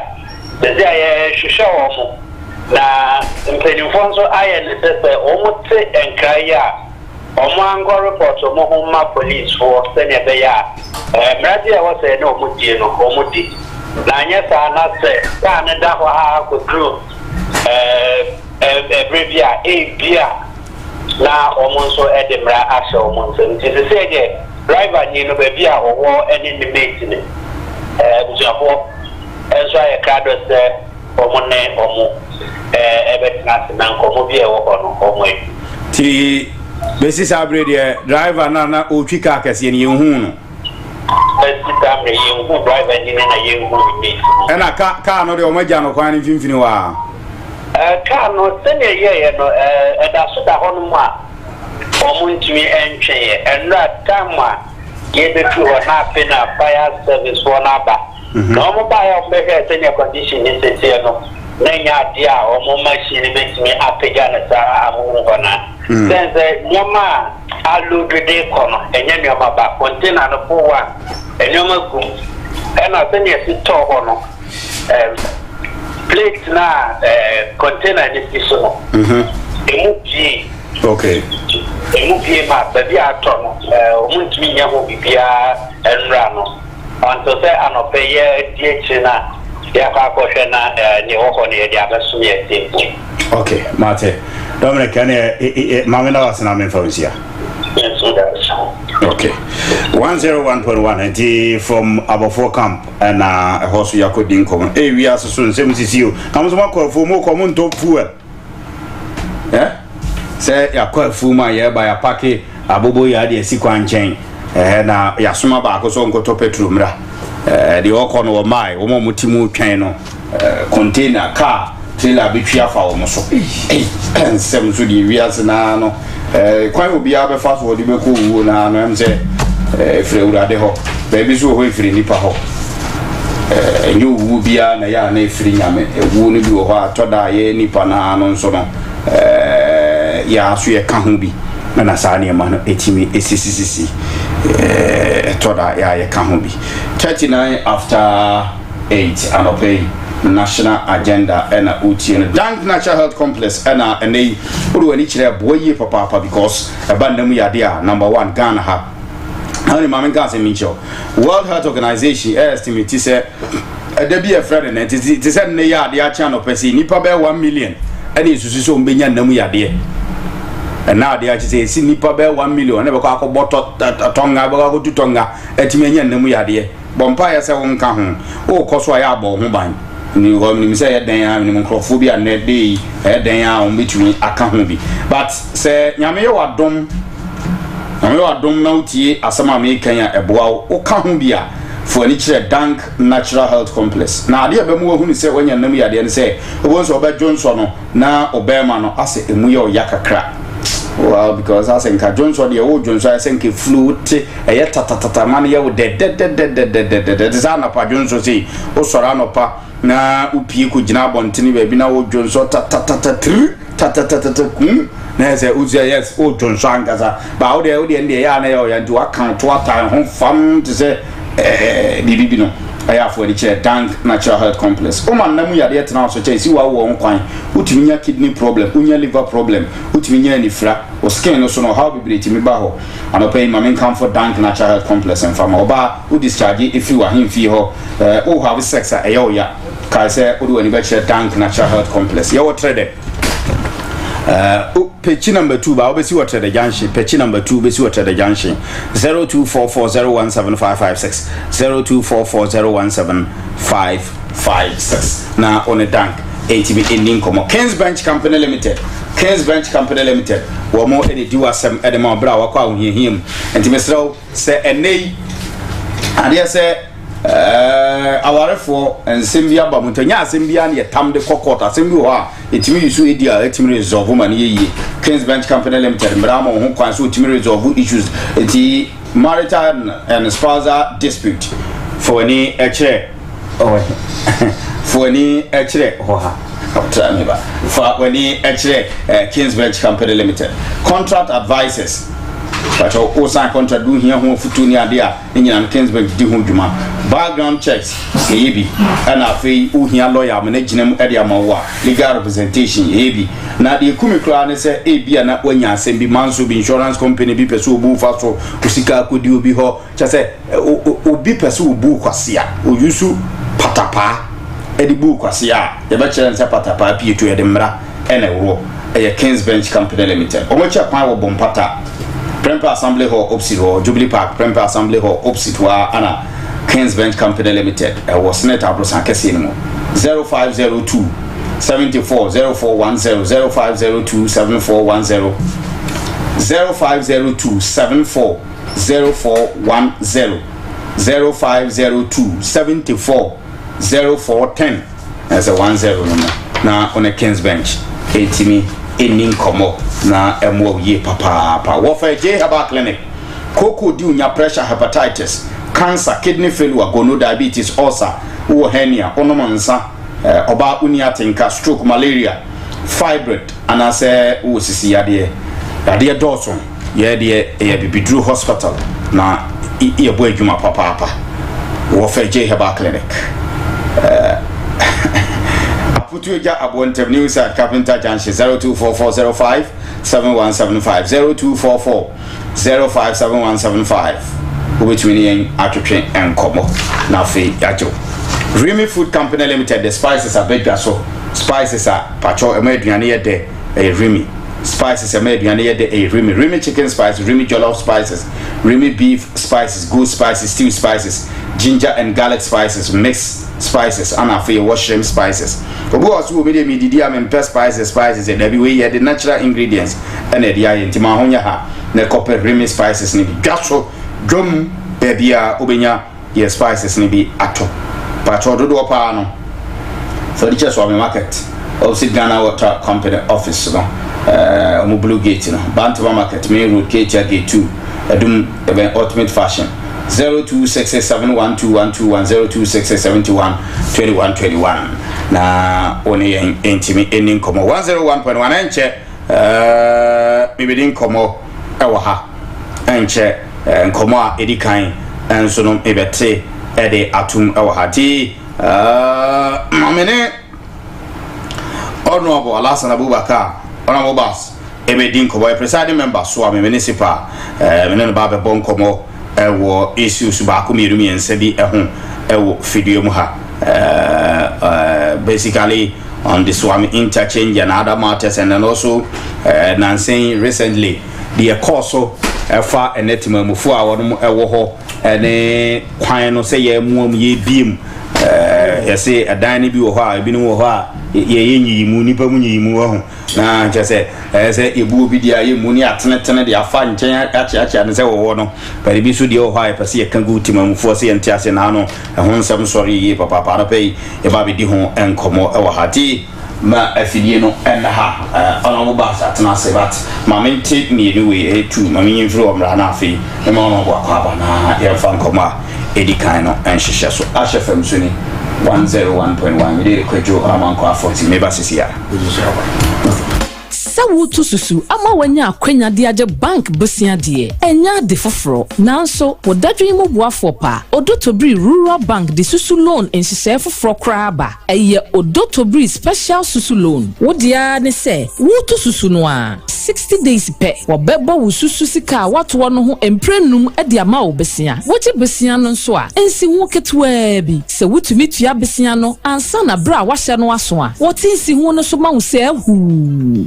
Odotobri Rural Bank pena wobenya saa kwanya yi ye bie savings account ama wo de kakra betumu atuatua besia no na wonya kakra so ato akire enkrata 17 bia nimu akuafo bosumi adwumayefo adwadifo nyina emfa wo ho nhye Odotobri special susu loans cocoa loans microfinance loans salaried workers loans ne nyina wo ye bi eye bafie na wo hia besia Odotobri beto share say ne bie current account na wo sikasam nyina be ye bia ye newest branch wo Tutuka Oboase ye ne Tutuka police station ni di nhwe animu head office wo Jakobu Oboase ye wo White House bar bekwai ene post office ni di nhwe animu Asoase ye wo dwane nhwe animu Crowfrom Adwen Kwanta Macro nso one Golf filling station no ne bohun Roman Hill Total filling station no nhwe animu wa Agrekenzema wo Ben Lorry station no Tafo owo mile 4 Eyija one Victory Baptist Church di nhwe animu Bantama NTN office in Sheni Mupe Ebuakwa our Roman Catholic Church Credit Union building no mu Oben Ebuakwa police station no Santase runabout our Lavicus Hotel echipe Oni Asokwa taxi station ni di Sheni mu Fre 032209144 ana 0243710784 Odotobri Rural Bank where business grows.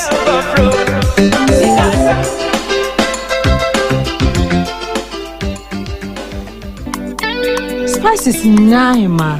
Hello. Mama spices are ebe mama duane aye tasty, appetizing and delicious. Spices day and one Remy spices. Ordinary Remy, dependable. Remy spices, Remy. Fiam papa, what the Remy spices you duane a? Ema wa duane ye fine. Kai say Remy spices dey so who you swa. And for spices fufuro bia amfra. If we say Remy spices dey ordinary home. Flavors no so dey bebre. Chicken, goat, jollof, stew. Spices bia wo hwehwe no. Remy will be ho. And for waduane dey ento chacha. Perfect. Remy spices. Aduane ye dekeke. Kai say aduane bia ye spices ye dey. Remy spices ye ni nyina. Remy spices, Remy. tie agye dwedie nkrato yatum Hey, what fun no? Share a your for J Herba mixture. A draw, a one pedrian quamuano, more who had din. Ayo for J Herba clinic and aquafa of J Herba mixer at Yaba. Ayo du papa a boamon quamuano. No we didn't ye. Sir, Caneno, a Jumadinti, Yana mini pedriamina, yummy, ya, Jimmy Wanye, Maposo to me, Nama Yamre, mid Sebrani Yow, our mini pedrium one cassa. Namity fair jammy, and now be tidianing you do, and mamma who is rami, Nama who made say, Monsieur of a J Herba mixano, our granny from a man in Marabangina drew. At that for Bambo Juma, you will set your Jumani city and tea. Minianum drum fwangina, a man in Memma. Hey, a crea fool, Uncle Cramberwa. What be at? What for J Herba mixer, Semencio, a boost to immune system, no one casta. Wobenya a du baby. Ato, our drugstores are hot to pharmacy shop, our Ghana Memoha, and of a J Herba clinic. Open the door etu. I know what your money. Our friend of a J, our 0244 057175. And I say 0265 38 44 10. A Dre, and your man about what fell through. Oh, my friend for. And our friend one day and fear do what FD. I heard Jaddy crack to him. Ash FM Namuti. Ash FM 101.1. Welcome back, Ash 101.1 and Ugusua Wuti, you know. Ma Yentua and Common so said I'm catching the honorable presiding member Swami, honorable Tansi Ofia, and you know, Mamima honorable Kwaba Nafi, Anope and Koma, Meneno, Ewo Edino, Yentime, Enfa, and Shisha. So to Mr. Obra Facebook Live, and I say YouTube. Na in common Facebook ni Ash 101.1 YouTube Ash TV Honorable Hassan Abubakar Honorable Bass ha and then Ebedinko Honorable Pachen na apombo kodi nyame adom moja di yemu afusani di na se kese ene de mo twedi aponya akopɔ okay I see nyame adom me ho ya pa na eno ane ni na nso atoto ti ama krum ayeminu bebia ya kama yenda nyame asese Ashanti region there flooding issues in the Yantiwa and it's a BBS I am muscle had the end and second edema Yakopon. Okay. Or saying I in the Ecoso our baby a fast eye in your man. Okay. Now, all with this now, and see and more the preventive measures be go considered by Bibisa Concusia, especially a war swamp. Oh, yes, that's it.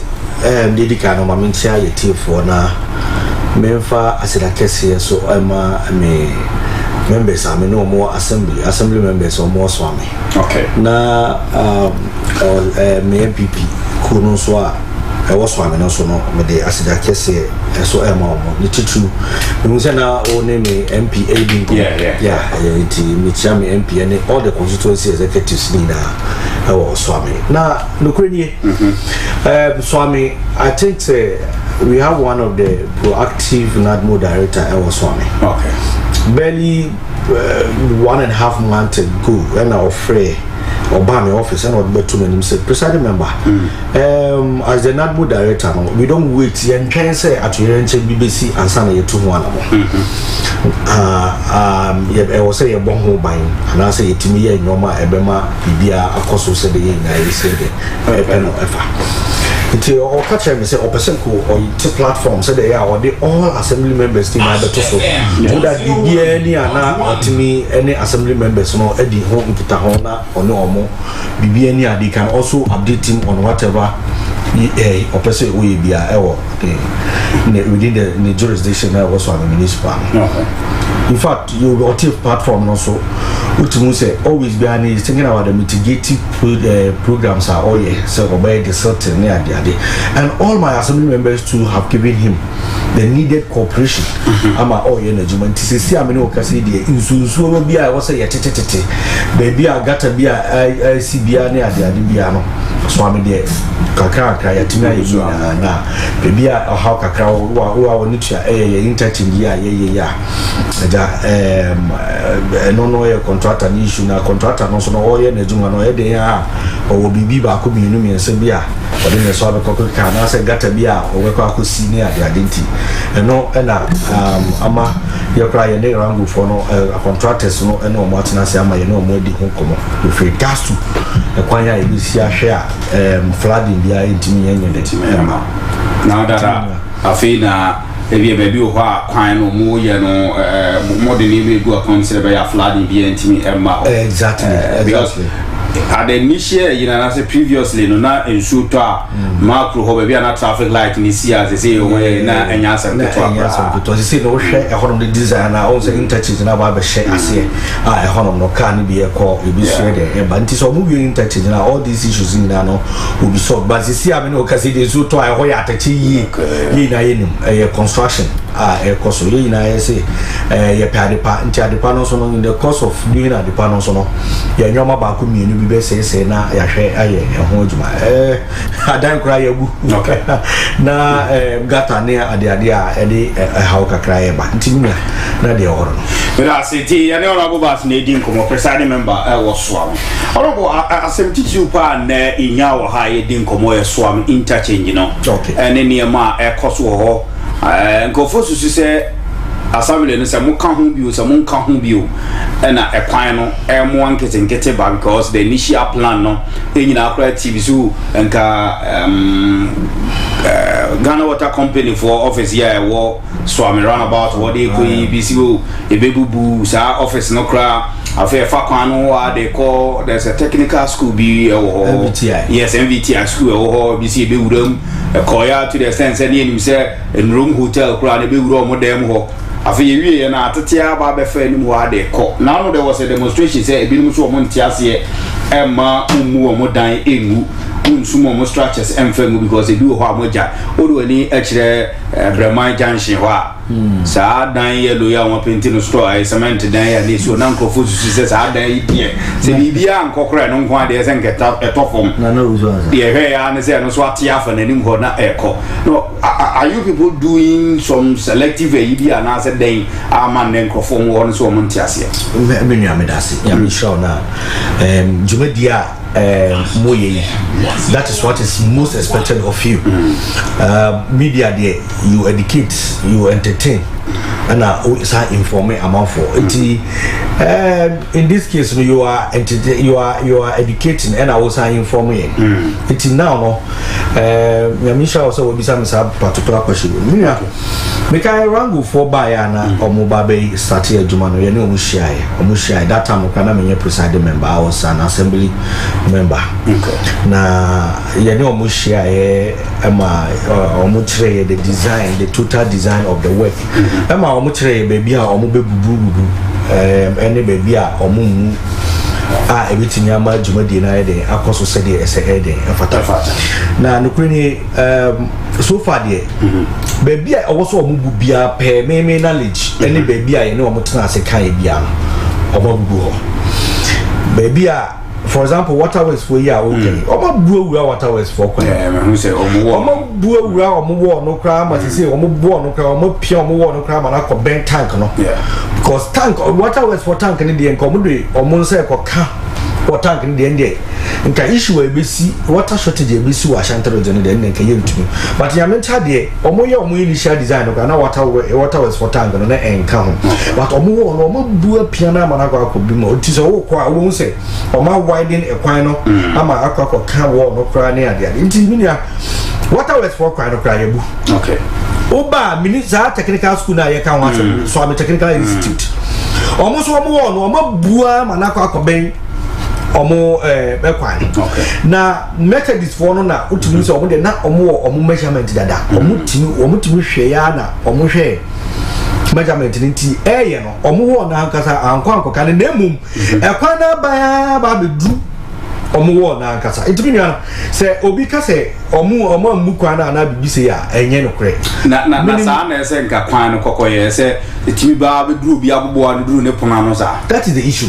but the woman na say also ekwan no length ne die to the best of my knowledge contractor ne enya ne length wanya no said or say efata said ya obetimi aye ni going lane coming lane and am fifi there na e be kwa akoto flyover no so no intini na no it has been done na baby a to say baby na o ka say issue ewo amafo apia o mo ka ho asem so am post office area ho so am post office area ho na no kwe post office dina nkasa no dino ansheda anka kwana ansheda anka kwano sa nemum ye wo one store ba ku bi a ben sa post office no ana say ben baby kwana nkasa no sa store no and even at the initial stage of the project no highways for any sa store for no etna say edin komo catch almost say store no when the time is due say ye ba be kwana on be ba bi bubu no say they are on bit by kwana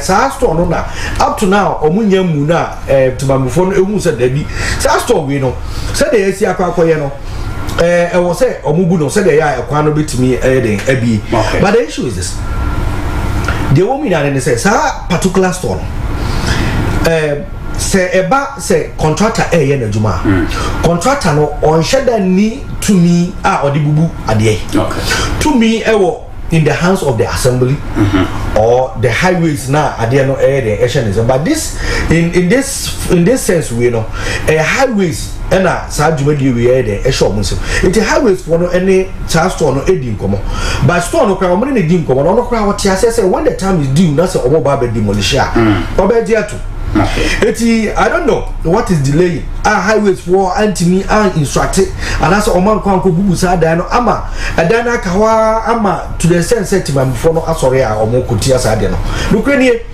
enrechi many assemblyman or on edin komo and he briefed me a lot of things with regards to that and ama me said then and after this program we na me nantia ko highways na me no makwa kasa said they should make sure that sa honum na omo kasa omo bebubu ame aye kwan omo bebubu ame aye kwan ntimi nya said they buy no credit they didn't buy but nyame nchade mpedifo so ye tu anamon said they are betimi aboa ama sa adwumadi no etimi aye den akoso buy say ye be collapse that particular body no na yetimi a widen your road no ama bibi akoso so far there o share stretch no so that is the only structure aka ho a yentimi end demolish because we share from so run about up to macro structure bia na titi kwamu bia structure bia wo so mo de ko etiri bia no ye bie atimi out we share crowd out mo say ekwan no attacking shape apart from that only sa boutique keto bi na e share no eno nko ana isi am no kasa die ente ye ba bitu ho na mo na bibia akoso kama ye na menua to it apart from no the akabia no PM betumi aka che se ne kwan mu ne nam ne de nkofo kan na ye o motivate on the nkofo kan I would have wished say on enka one of our meetings also say meetings na ya rango for most of times we invite omo leaders leaders na ya etabishia na yitu anamon ye ejumadi no say the fata but I wish say omo leaders no say omo bana ye no omo ye meetings ni we are I would have wished and pray say leaders no should also go back and also inform their people the decisions that we have taken at our meeting because meeting no yet mean kasa ye free obia it should be a representative type of meeting I was say nya man for omo be see man for anemu amama be yes adwumadi no it is if that's the case there say omo bana ye discussing bibia na say because oba rango for be bie kwan no actual architecture no ni bibia baby I say you move bibia kwani ade omo be bie ni na ade actual to mo chew na say your discussions ni bia I would have wished say omo mpeni for na ya omo ba meeting no omo ko back omo brief you omo and a secondly so no they met me aka chere me tema mfo yin ane say bibi say esia that is why we have anything your assembly no assembly no ba your municipal chief executive or the coordinating director anye bia no okay fine what there that particular area no one electoral area be as it is a electoral area be as kwana go and see your assemblyman say ukona woni assemblyman no ka bibia assemblyman no kwana on tia say no you fall on the presiding member then the presiding member also summon my coordinating director na mabisa no sir adewe what is going on say else work na na masemo no MC for him to explain to the presiding member, then I also explain to the respective assembly members na omo ye omo ntimi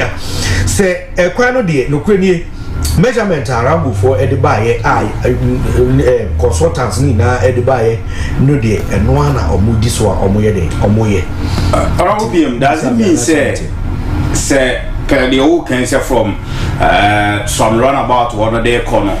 Yes, Ghana water for war no mubu be kakana, but air sanka kono method is sorry MVTI for no. But then when you go to the other end, the former some FM building in the filling station, if you are saying it's a then I can na because people of the view saying kaye point because when you see area.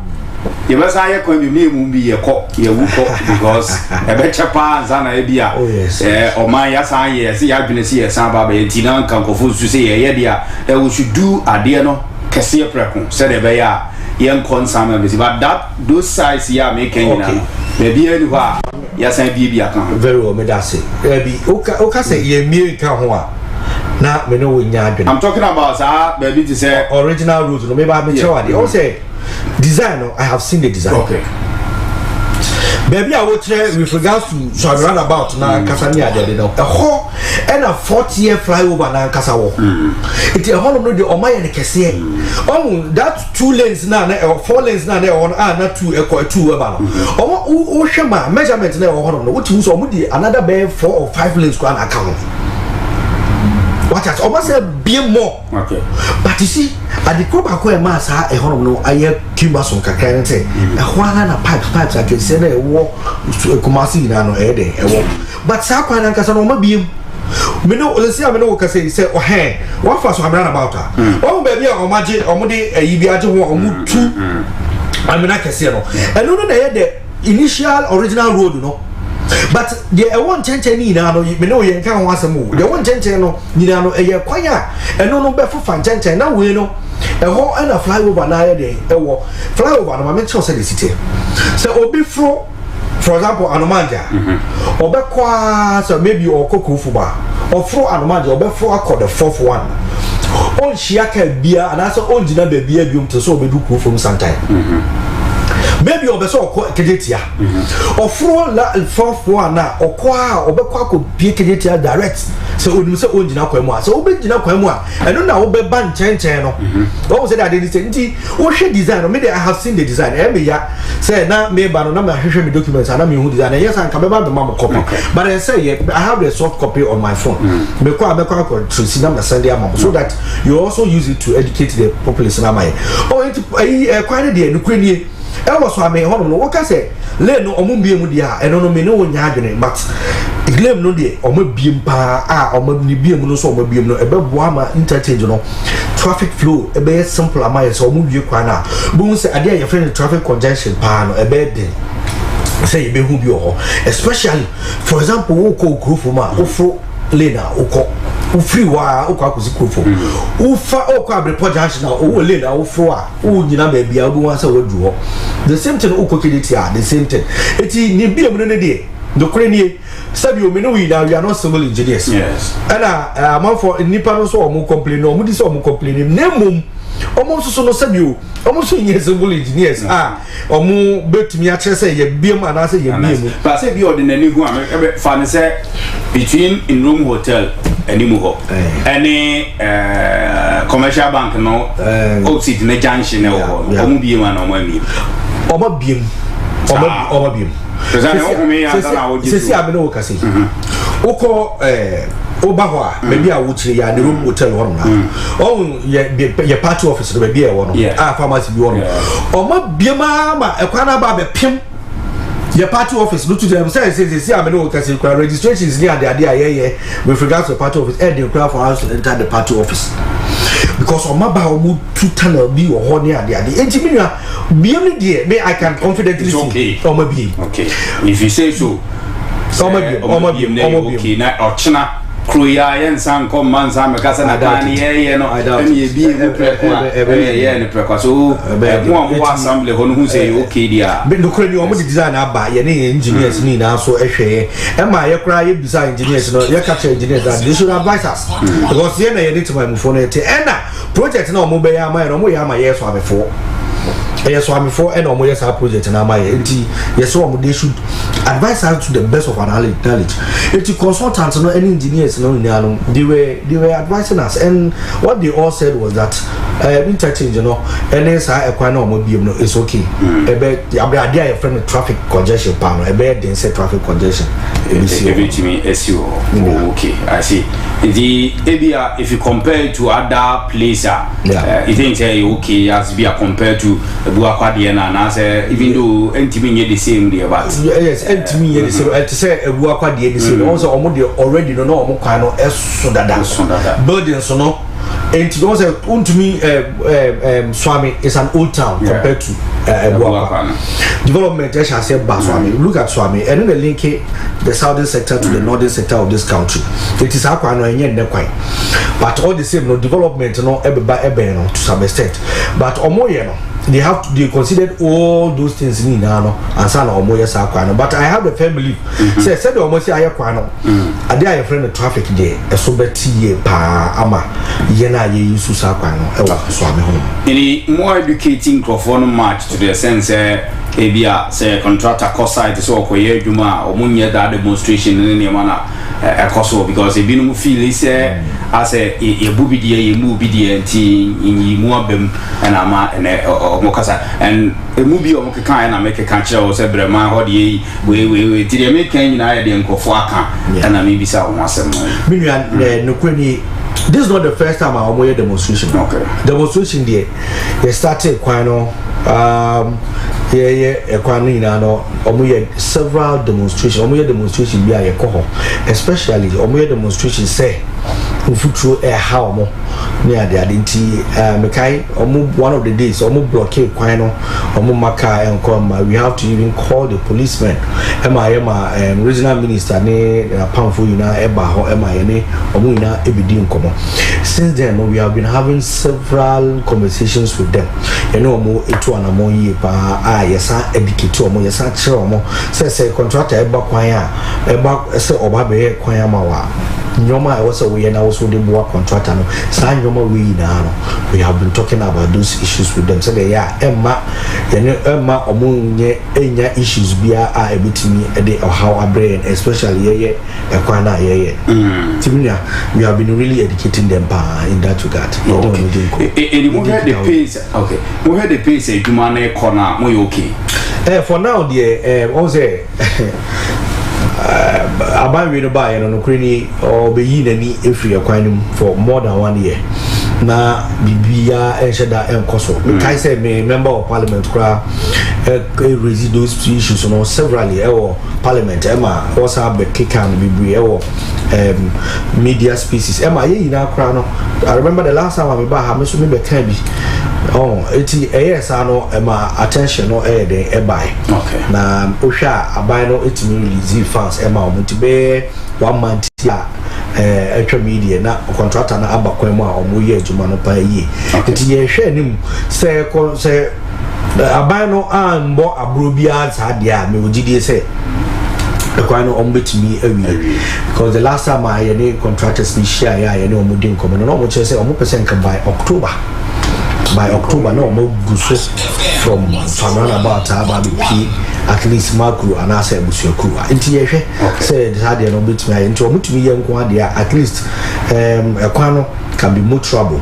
Na ye use Kwano na other ancillary works I war so na omoye iron account. Timina pace the omo ye kakra but pace na omo start e juma na nye pace na which means say personal sa na omo dey juma na swati all right but omo guzo omo ye kakra dey ye hwe say aban no ye nim omo sika hudi omo sika sem no because the last time I share there na omo catch say sika no mai but emuna na aban no release sika but no mu share empo no mama ye hu sika abale de ema nti nyame adoma the next meeting na ye no mo be no e ho no mbe reveal ama ye say aban no ema sika se ne ba ya na se sika se ne ba na se sika ne bitimi aboa ma motimi awie ana se etimi mboa e no so no eduru ho ameba na ma ba de info ye ne tifo the meaning say brano mo engage assembly no mo hu eduma no said the yes hey wo ma engage ya say omo benya issues because it is even within omo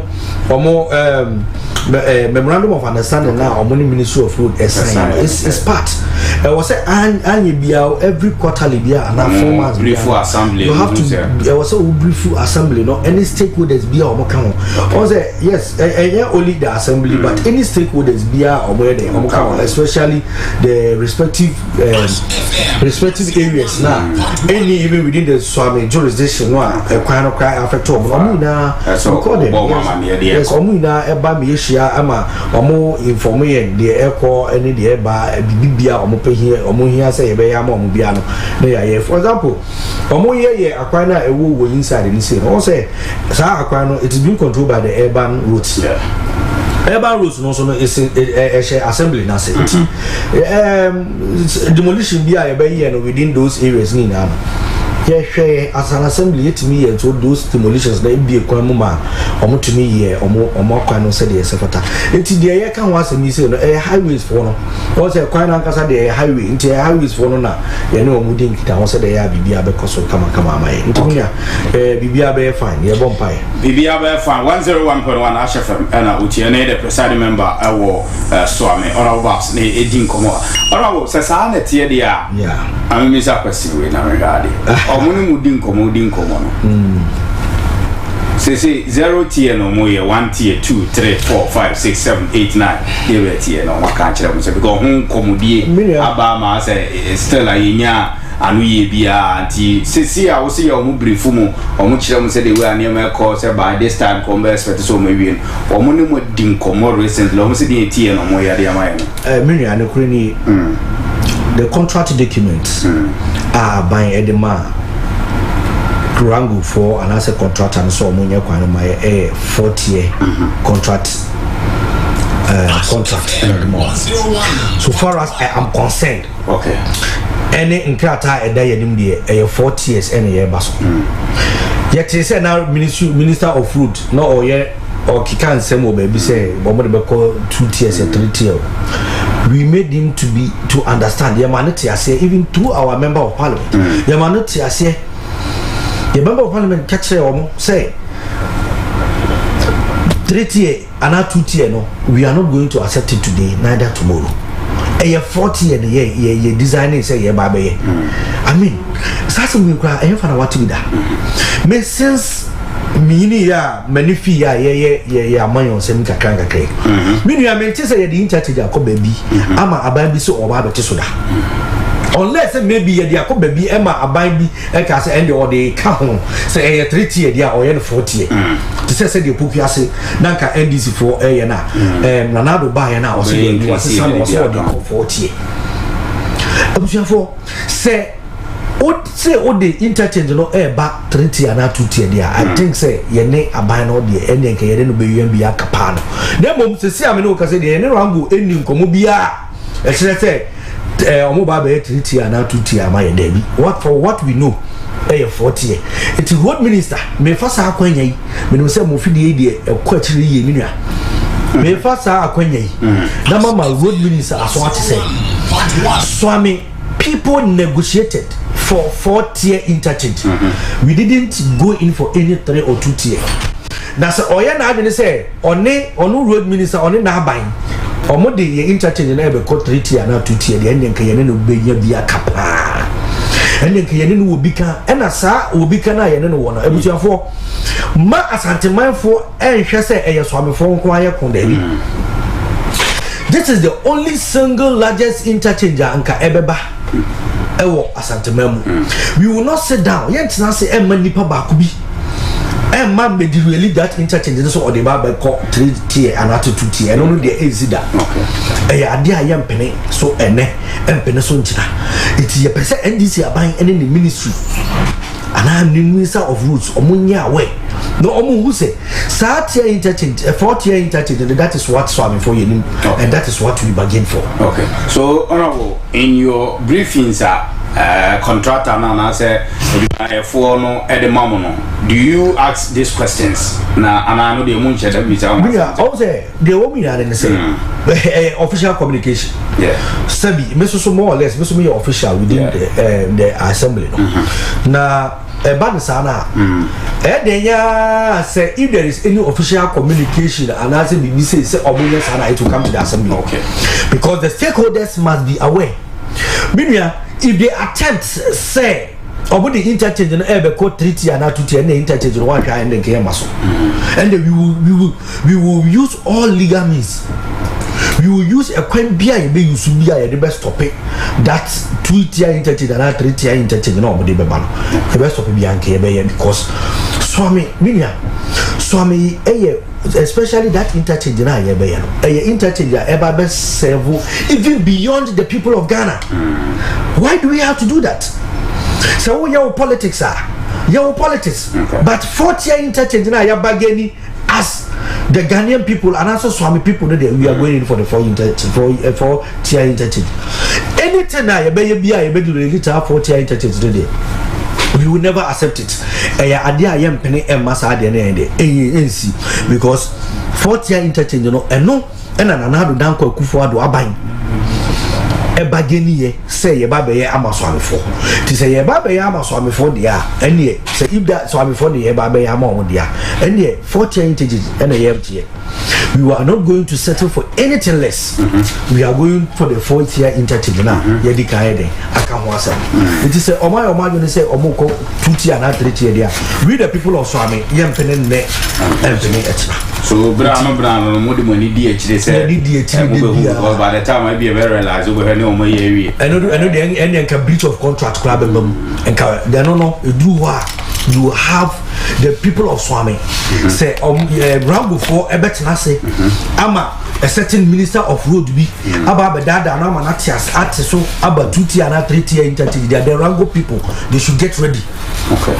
The government also should also get ready because whatever legal means be and ever to be a 4-tier interchange. You know, we the good people of Swami, we will get our 4-tier interchange. Yeah, will be a Emma settle for less. So what of say abana no moment na say Sikase Muntino, if they will continue to remain in this way, but say be a banity on between area mobile accepted. I doubt me a bedding. Yes, also Swami for your better because you know Swami for the we are just hoping say you be a 4-tier interchange, and that is what we are telling the good people of Swami, and we are also informing yeah catch abino say abino onya hwi no one fan san kan your 4-tier interchange because that is what Nanado Danko Kufuado promising and that is what he delivered. Eti per construction bibia ekọ so ene yenkomo dia ye ne contractor ni di na no 4-tier interchange na e dey nim say eba so abi it is nothing less than that. So mo be call 5-tier interchange there then hallelujah, but anything less than 4-tier interchange the good people of Swami can pen so emanisi. Okay, alright we ate se bi o ha de be ka ho ansa na me de we sia no pe yo bi nia no kreni the ability me aka ina ne say me was antemam ya wo me wa ha me ni wa ha be ko school wa ha legon ko na yi me free asantemam me nia nyoma bi AC e wo Konfano Teaching Hospital. Yes, sa nyoma na AC wo Konfano Teaching Hospital. The ability me aka ina ne say this government should bury their head in shame. Sa abawi they should bury their head in shame. Now, in the first place, Ghana for you two for. I catch him say John Mahama. He is still the incompetent one. Yeah. How can an incompetent person know about the one who said Nipa we made no call her obitimi ya juma ya mama? An incompetent person in the person of John Mahama, Akwa could choose an incompetent person in the person of Kwabena Minta Akando. So Ombe Minister of Law. Minia. We and a can weigh a low standard, a blue standard. Nyoma oye. Yawa last year shed Minta Akando Koya and Watermali Teaching Hospital. Unnecessary. If you are a minister, you are an administrator. of a ministry. You should consider the executive power that is embedded in you. Oh sorry, am you ready? Oh sorry, suspension. Why we should not suspend you? Come on, that is not how we govern. Kabina Minta Kando should know that he is not in the dining hall. He is not in the dining hall. Oh, the sir. See how we do see you. Yeah. Doctor for you now, so we strike. Minya. Nurses for also do omo and we midwife. And then I will catch Ashanti region for. And I confirm not to see who you mean. And yeah, Ashanti region for one S7. See you are not in poor for Atanasi who say emergency, no, said they normal see kono. Yeah. So they can't take any more cases. Also, unti sasum wida.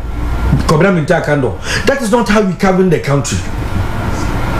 Nanado Danko Kufuado at the good programs or establishing Agenda 111. Ashanti Region Crown, we are going to get not less than 20 of this Agenda 111. Ubama weni abre akwakoye Agenda 111 hospital si sewia aferi hospitals na ewo ho. Ubama weni abre akwakoye na atimi absorb some of the emergency cases no. Muti ho and then say mununko na mudie as government. Kwabena minta akando. And then almost they are interested in establishing 24-hour economy market in each of the districts. Was a market. This government, they are typically clueless government. Omuya abanya omunyim omuye. Omuya abanya to say omudi who did some and a debate akonya nti ama as 2 million about omunsem no omu dia omuye. They don't know what they are doing. And yes, I come for Obi Sebi. This low standard minister, say Oma Mayor Health Minister. How do you describe Obi so a low standard minister? Minia, apart from Danny Hall prefect. Akando Atamano was a can do school. Treme. Any administrative worker I can Akando Ayeda. What they tell me? So means a non-Kanye health nurse or health ministry nurse. Me say, I don't know. Asama Oka say Poliando Eka and maybe before so. Before Poliando so pay ye. Come in Takando Neka was almost handing over school feeding program. Emano, no handle. A sensitive area like health ministry would have got check Commander Takando in terms of handy. Look at the way he's messing up. Should the way all messing up the Ministry of Health? It's minimum you know. Mr. A doctor for any analysis for minimum yard. Say move to an money ye obedient in San wrongly a kabakwa. It was a comuna.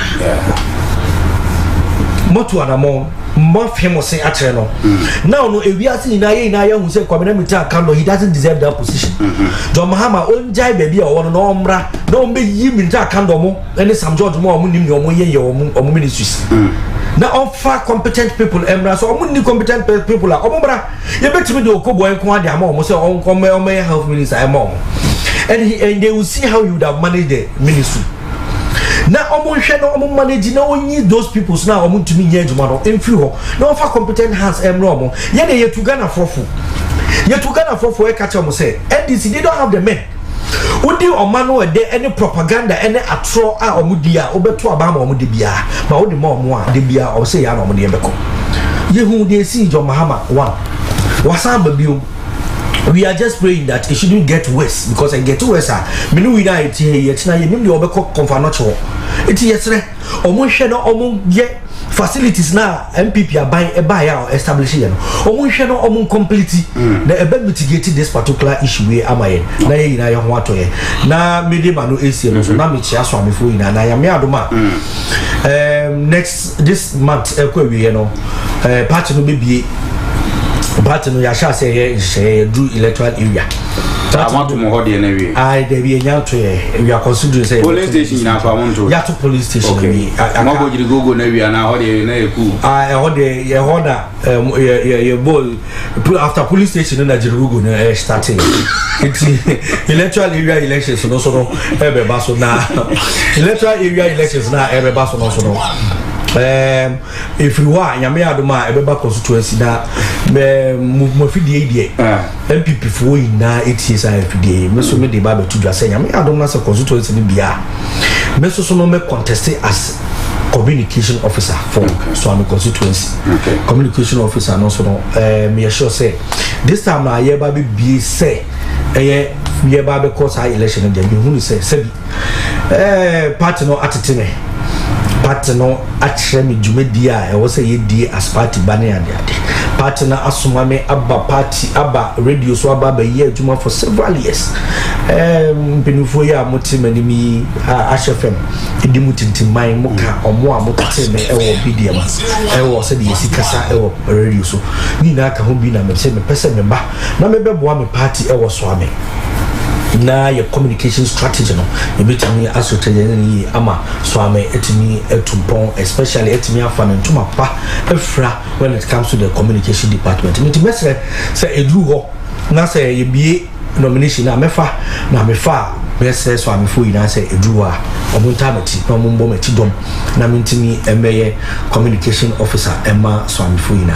okay timi na ahano na mede manudi ABC ya me inshira na onshia woti fo ina honorable yate yeda se papa honorable boss na ene din komo no presiding member so ame na ene din ko senya me ya domo a so ame communication officer because you know now NPP communication and your appointment be me better so aba enti monto aba na mfama babs sanse obetumi communicate ye dia boa NPP amanyuko no na party na fa ntoma pa etumi e dia fra edru ha mo nhene mo nya okay all right 101.1 and mutie no okay jeje reading koma etoso mieno enche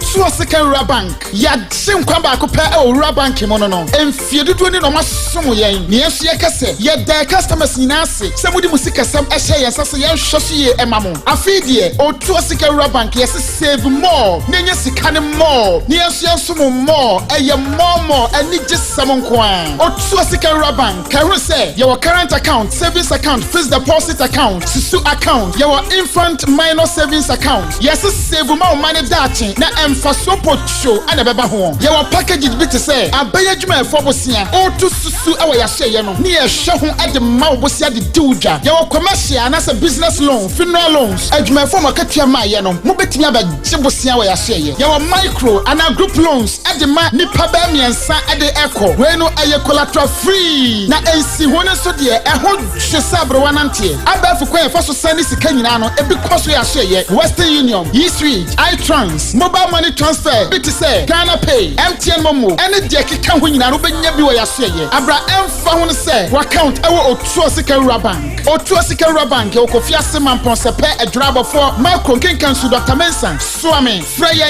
ewo 0504 842 957 Otuo Security Bank wa chinkwa ba ko pe ewo bank Ash FM 101.1 Ash FM na mutie Ash FM 101.1 Osborne Limited a dealer in concrete blocks 6 inches solid hollow blocks 5 inches solid hollow blocks size bang and open pavement block standard size you come you the use corridors deep trap a no cement community deep corridors to a try no anwe bia enim no yewo eno so ebi ewo ho adansi hu ne nyina no top blocks free Osborne Limited o san wa adansi hu ne man tintam mo betimesi odan and it's a Nencrophone to materials papa dying ebubugu no koto materials papa free Osbel limited iron ross a papa binding wires a papa na do and chance a papa ni no you'll be elho also top bros do 500 pieces on one the good come kuja free or car se water bridge ka se be ankramofo aso dan ni 0244 377 0244 377 Happy Family Capping and Physiotherapy Hospital. Happy Family and a book capping. A ye fini near Ifrini Peduanum. Pacho, or diabetes, fibrosis in a ya. Yadia winnie Peduanum and a ye fin, a mamma near ma at Danny Peduanum, the course of yadia, or by beginning in every ho a day amount.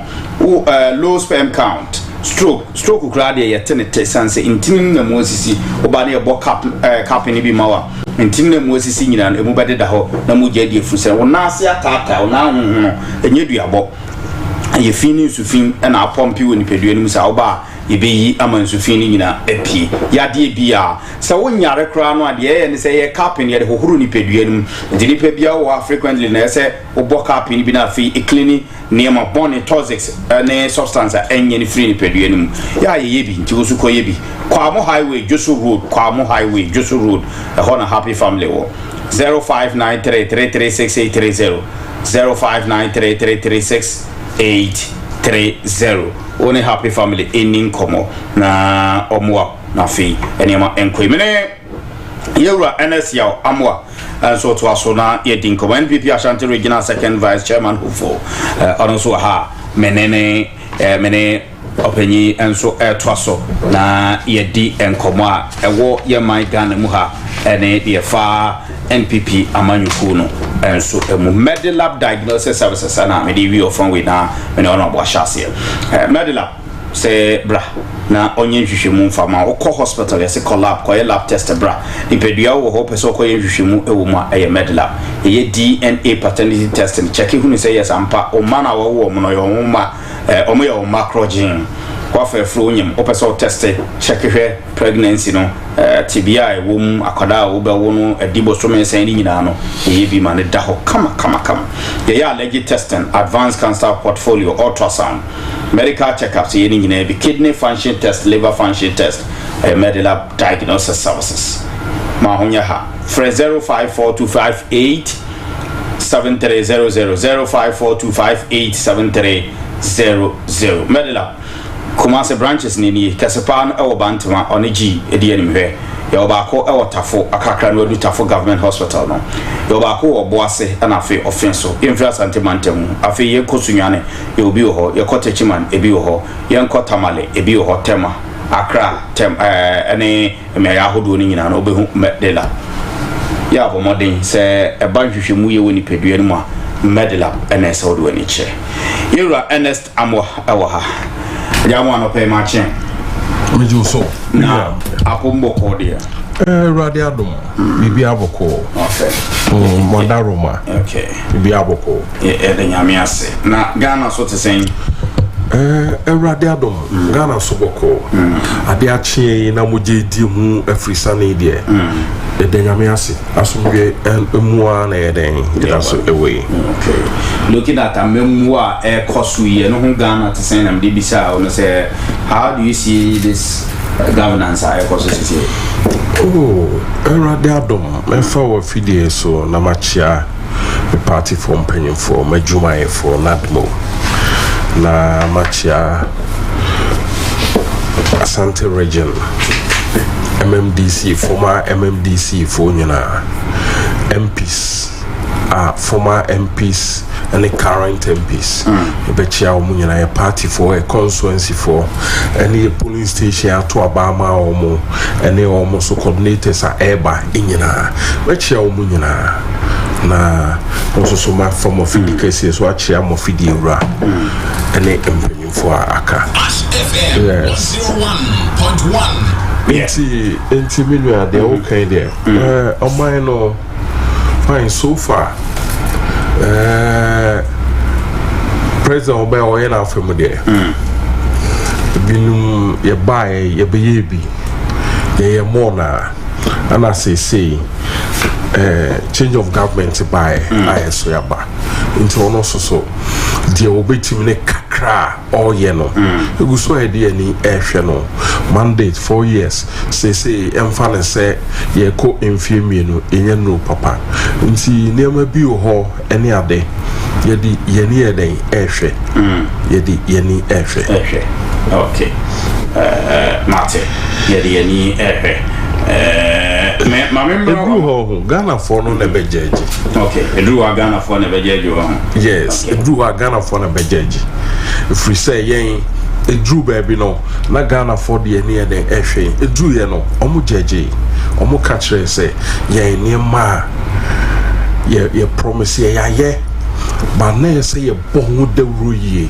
ye ntimi ti Ghana for say omo mpe mu no omo ma ye kotra nchen nti who different society e wom nti drew wa Ghana for no e be judge okay e drew wa Ghana for e be judge na Ghana for na be so mo to ma ba eko in your party ye NPP amanyuko so far party no so no ma shase a mo toto ne ma mo san restructure ne ma se le be ya obetumi about back to power ebiem started from polling station about to so there are issues associated home with polling station about to maintain ho ase I say near the coordinators about to any about to who do edidi animu kosi se obetumi edru national when need e minua many dey chire pa constituency dia eto many dey chire baby o na program kakra dey abamente me ho ase kakra bo bi o ho a no ho dada okoye o say me former me fire koto aba ni but we dey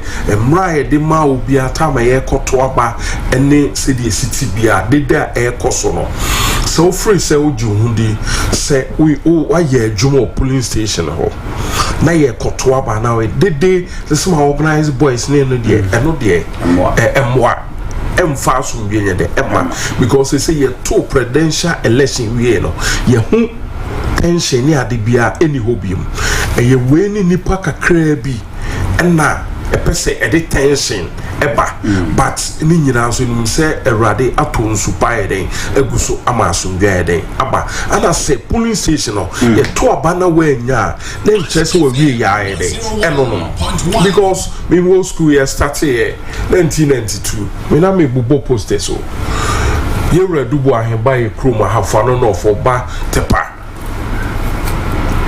me bo posters here be draw him fie na me offer na kodwo bi ho oka se wo na na ye se ni se oboa me pa ye go so eye adwuma party for ehu adwuma na ye nti polling station cry to wo ha woni wo be kone ato ama e true baby polling station no esem koye agent me jai amobi ye to aba na esem twu because my ye bi ana nye polling station nko a ana wo koye executive sa be kasa wo ye adwuma se wo ye adwuma wo constituency num ana wo region na wo ye adwuma na wo ye ni ye a edu baby a enipa wo ho na be reward sese enti ye be sre se de ekoni nyina no enim sese erade atonsu pae na eguso aka coordinators no so we sre se de wafa fom bi onye ne campaign ye kase twetwe ni ade bia ni ho na ye to aba no onya fine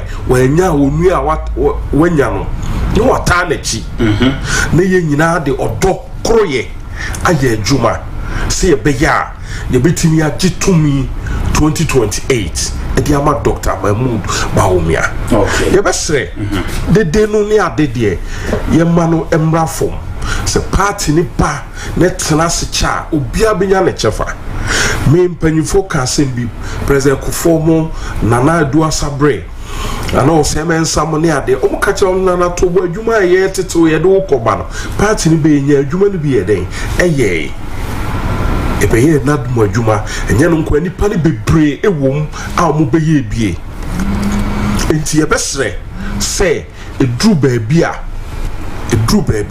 eniema kakra me beye ebi na sisi aminua ekoswe obetimi atie kakra bi because me ba nadmo ye eniema bebrebe asisi from the flag warning system highway to me before bebrebe enya okwa boabo for the whole region no 5 constituency ni baby from me you training crofo weather forecast sort as you ni madwuma ye nti any formal life for any temple for ebi sort as you and there will be moderate rain Enti minua de o kano police station ni ade no me de se wakoho na ye besre so muso ne coordinators no enya asomdwe enya boko ye towa wanya eni ade nyina ye besre se nyina nka ye homom ene wo mo se o mafrim ye mente me ho ase menye se ni nyina mesre se empanyimfo ye be kom na so ne no makokasa ne de okroye October unity now for ye moving forward menim se tu ni nyina awia panyimfo e be yes adwuma no ama asomdwa de apa ama party no asa be ye kra behwe. Oh, okay, I see. Sisi ankasa no opeso osum e wo MPP amanyuko no me pacho you okay say a second vice chairman in the region me pacho you okay.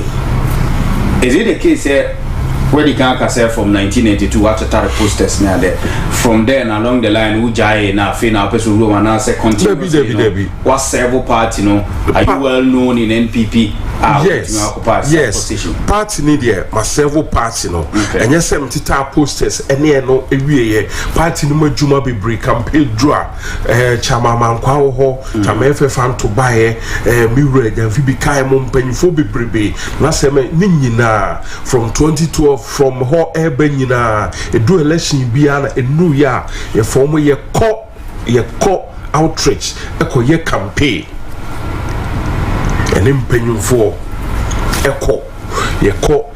eko tenase ye nana apiamen kamo omo frɛ omne tenase etuefo omo chede ye ko district bia constituency bia no mkokasa me daso nani ne nyina me daso ewom yese ebia metetena me ntentra da efise ade no mepe ede na me theater ne ko dru ba bia na masaba da bi edru 2012 kre dru ba bi yimema. Okay. Honorable Stevie Amwade bae na mi di mu akotene kra aye ko pay sika e de be support to ye apart from say yibi manu mpo no na yibi manu ho no na ye enkrofo ani mpanyimfo aye nim wo mu nyina no edru ho a ye ko ekope emwa e de be support to because na me ye party adwuma me nyi obi sika me nyi obi bibia se ne etimazi ne ko ne ba ne organize e hunti dru ho a e opepa ene odo se de be ya adwuma no enti no de minua me da so wom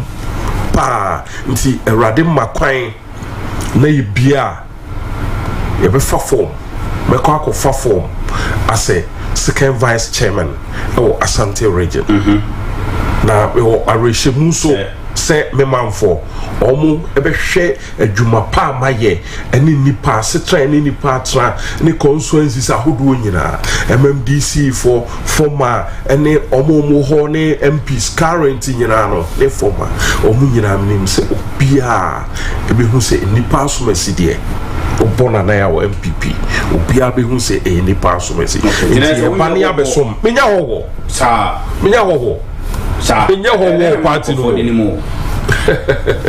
First, Juma na ye no na ye kwa edruba bi na me bodybuilder. Okay.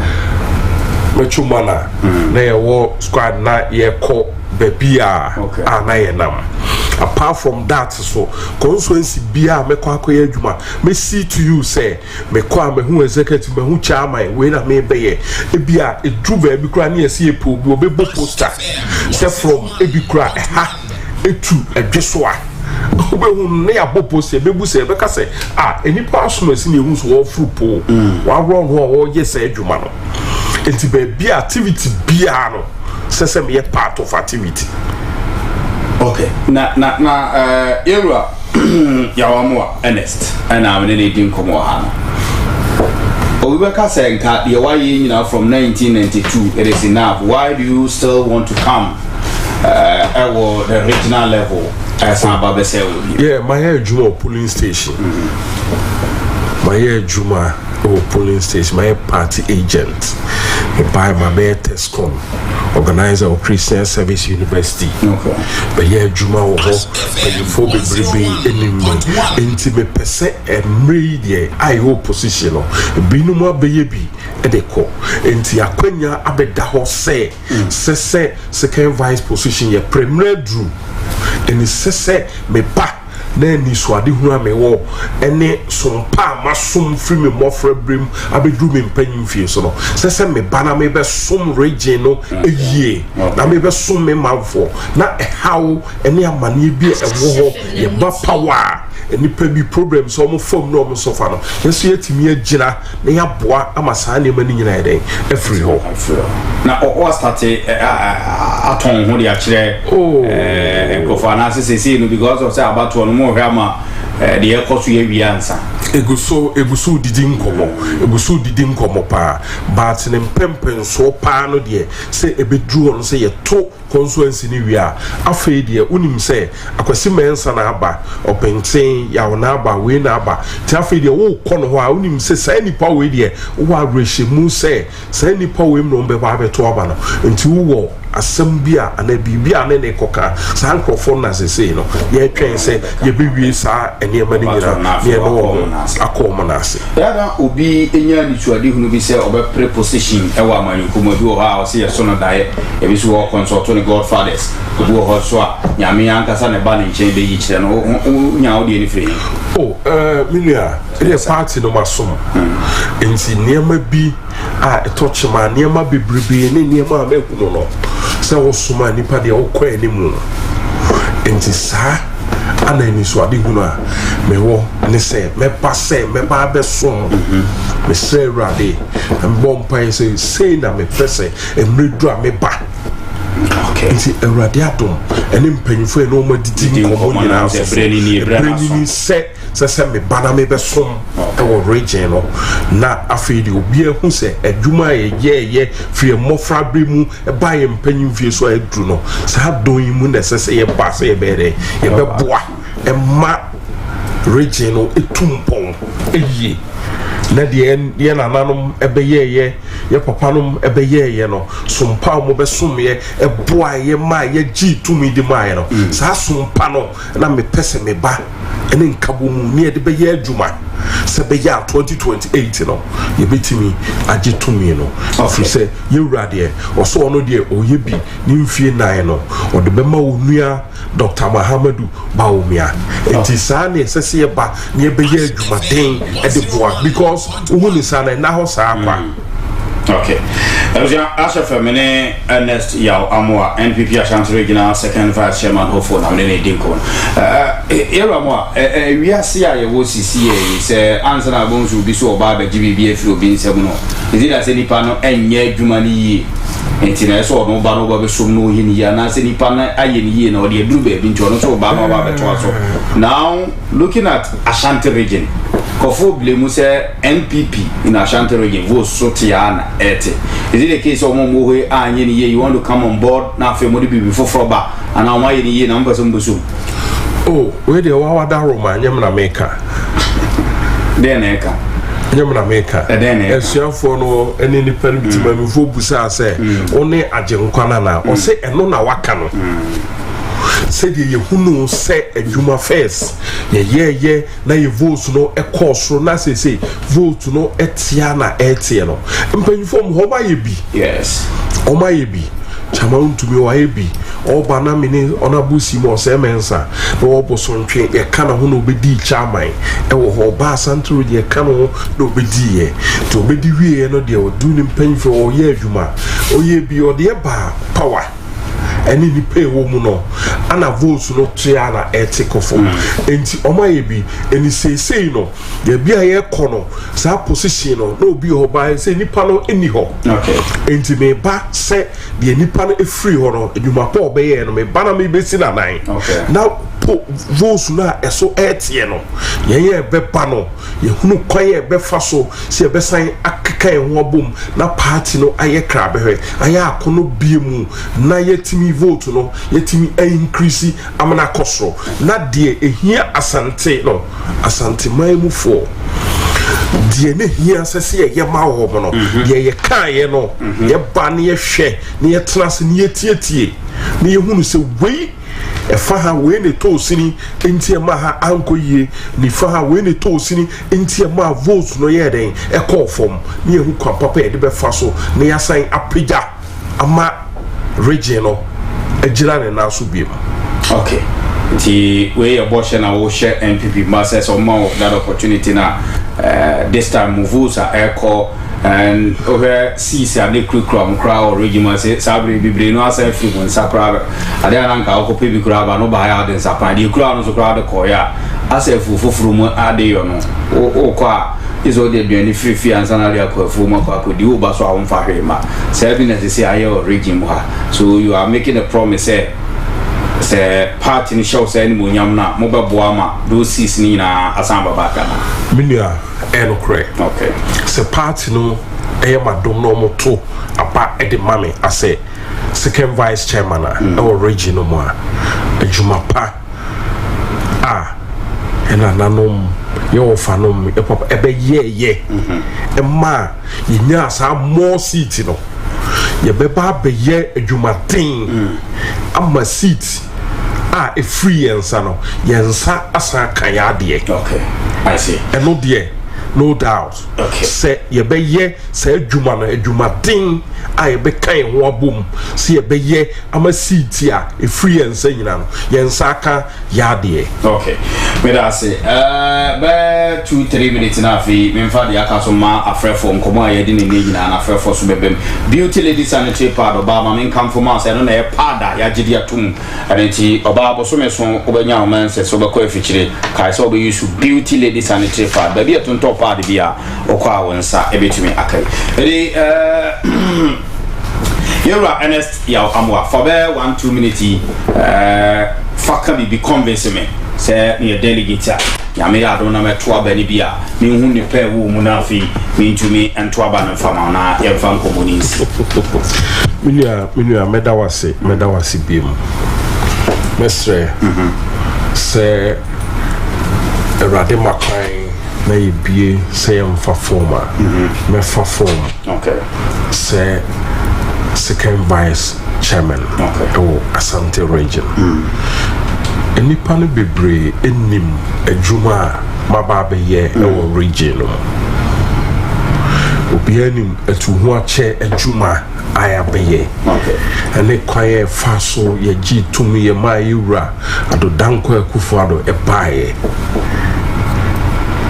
sa adwuma den no aye be ye common so constituencies ni ade aye kama nkrofo eto aba e de ma ye no sa adwuma no ana meba aba be ye na ye nisu ade hunu aye den abem ene niema bibra ye jawo ho aban ba ye toto niema ase ni ade no na eno so aye den abem alright eno ene sa adwuma me ba be ye me be som wo mo me ma fo mo to aba ma me a ye so mo na e be som me mre bia don bia mu no me constituency bia ne chairman a obesom ya obeba ne executive ye be kan ho abom se ye ko ba bi akoye adwuma okay ama se hana seat no e free yensa ye be ye se adwuma no ama yensa ye den aka ene omo atiatena ebinom se party no giant o san microphone ye be hwehwe omo all right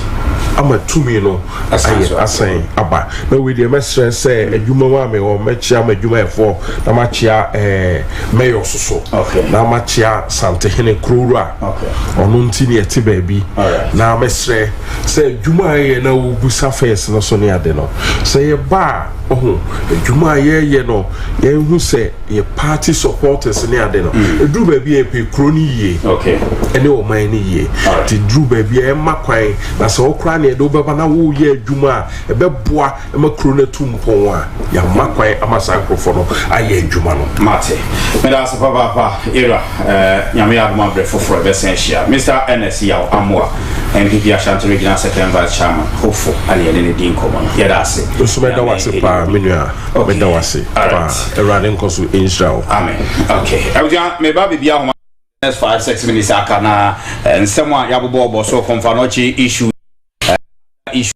Oma yedi wo hanyina 0594 020395 0594 020395 na anopei mente also onka kakra. Good morning. Yes, I was. Open your mind, you. Mr. Foxzy, emergency unit honor.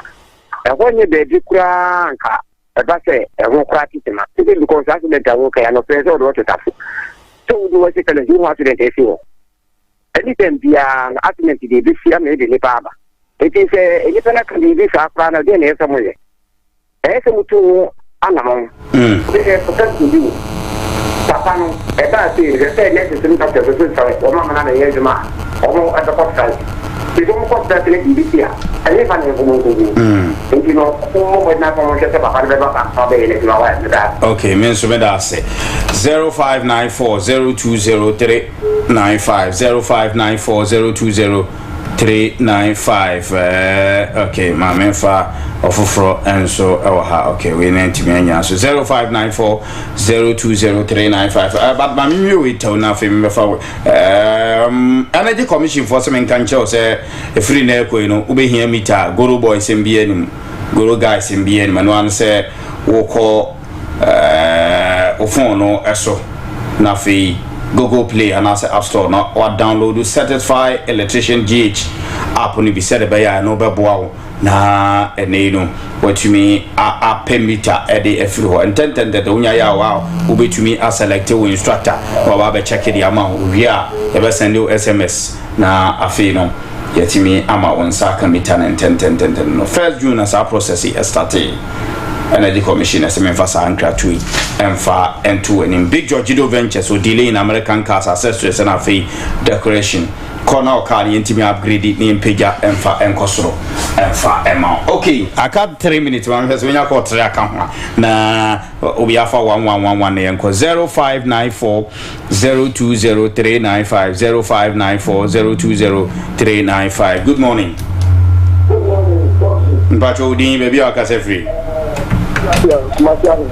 Okay, mami tio.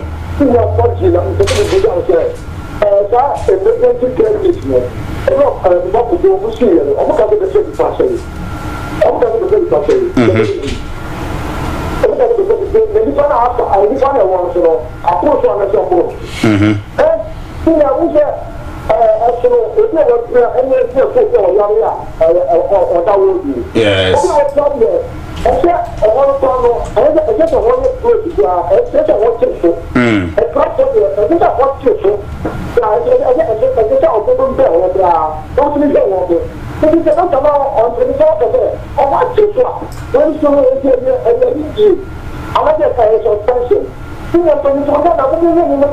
Okay.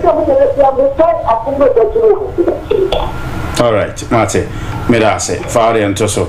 Na Enfaba con count 0594 020395 0594 020395 Nafi yentimi enye bede ahodo enso hana media no so aba bitwam ene anopei nafi yetimi akeka ede aba na wi. Okay, mamemfa we enso ewo ahoma no eso. Hello, good morning. Udin baby also kase free. Hello, good morning. Oh. Hello 0241 Ujina so good morning Udin baby akase free. Okay, when to me enyina so dia na mama nyu odi ni emfi so na fe mi to me enhwe na emfa bako enka 0594 0594 020395 na fe yentimi enhwe na emfa last one and kahuna intimi enko. Okay, all right. And hello, good morning. Hello. Hello, good morning. Have you my feedback? Okay. Ma yena yemfensi sanse nondu no abo pepepe mo bede sa hodo enso ha se meditwam ansana yetimi edwumadi no etimi abana wienti ma mefa now could be okay. Minu away there mesro vozi kakra me kana se me ba me fa emergency ho ho ayedin ye besre asemo a si wo ne kan ye no wan ka asem boni o okay because okohwe na no na dwo na me ho me twa me dru ho na me pakira me to adru ho pharmacy ho na hwe ni pe go na ambulance be 5 abesisi ho ni enyi nipa no mponya den emfiri mu mfa o mo nkoi na ho he da wura mu di mani kohwe nipa e wo ho etiti nkonwam aya mo drip ni ade nsuo si wo mo so no na eye no kre na sese woka wo mu se na yesi president aka bibi se mai yenka se empani ho ne ade wo mu se na aban na wo so de ana wo ba no kre na no woka no kre because wo pe ne mai no ni kro ni yie okay enti won ko twantro da bi enti bese kasasem ni siye no na sese minister otu anamo no rush no ba sa asem wo kai no se na tie ni se na tie enti e bese se enunti anama doctors ne say ye ko strike ne ade a ye bese we wonya mfumso bia ye nsan restate no dem fa asumdwe nya den emra na ye manfo ehwo so ye nya ayarehwe anase doctors no mutibi hwe ye manfo yade ye ma omo nya den entom ye bese wo mo mate honest ya amwa eda se papa so je you fa be dey se ho no so etwam na afi ye mfansi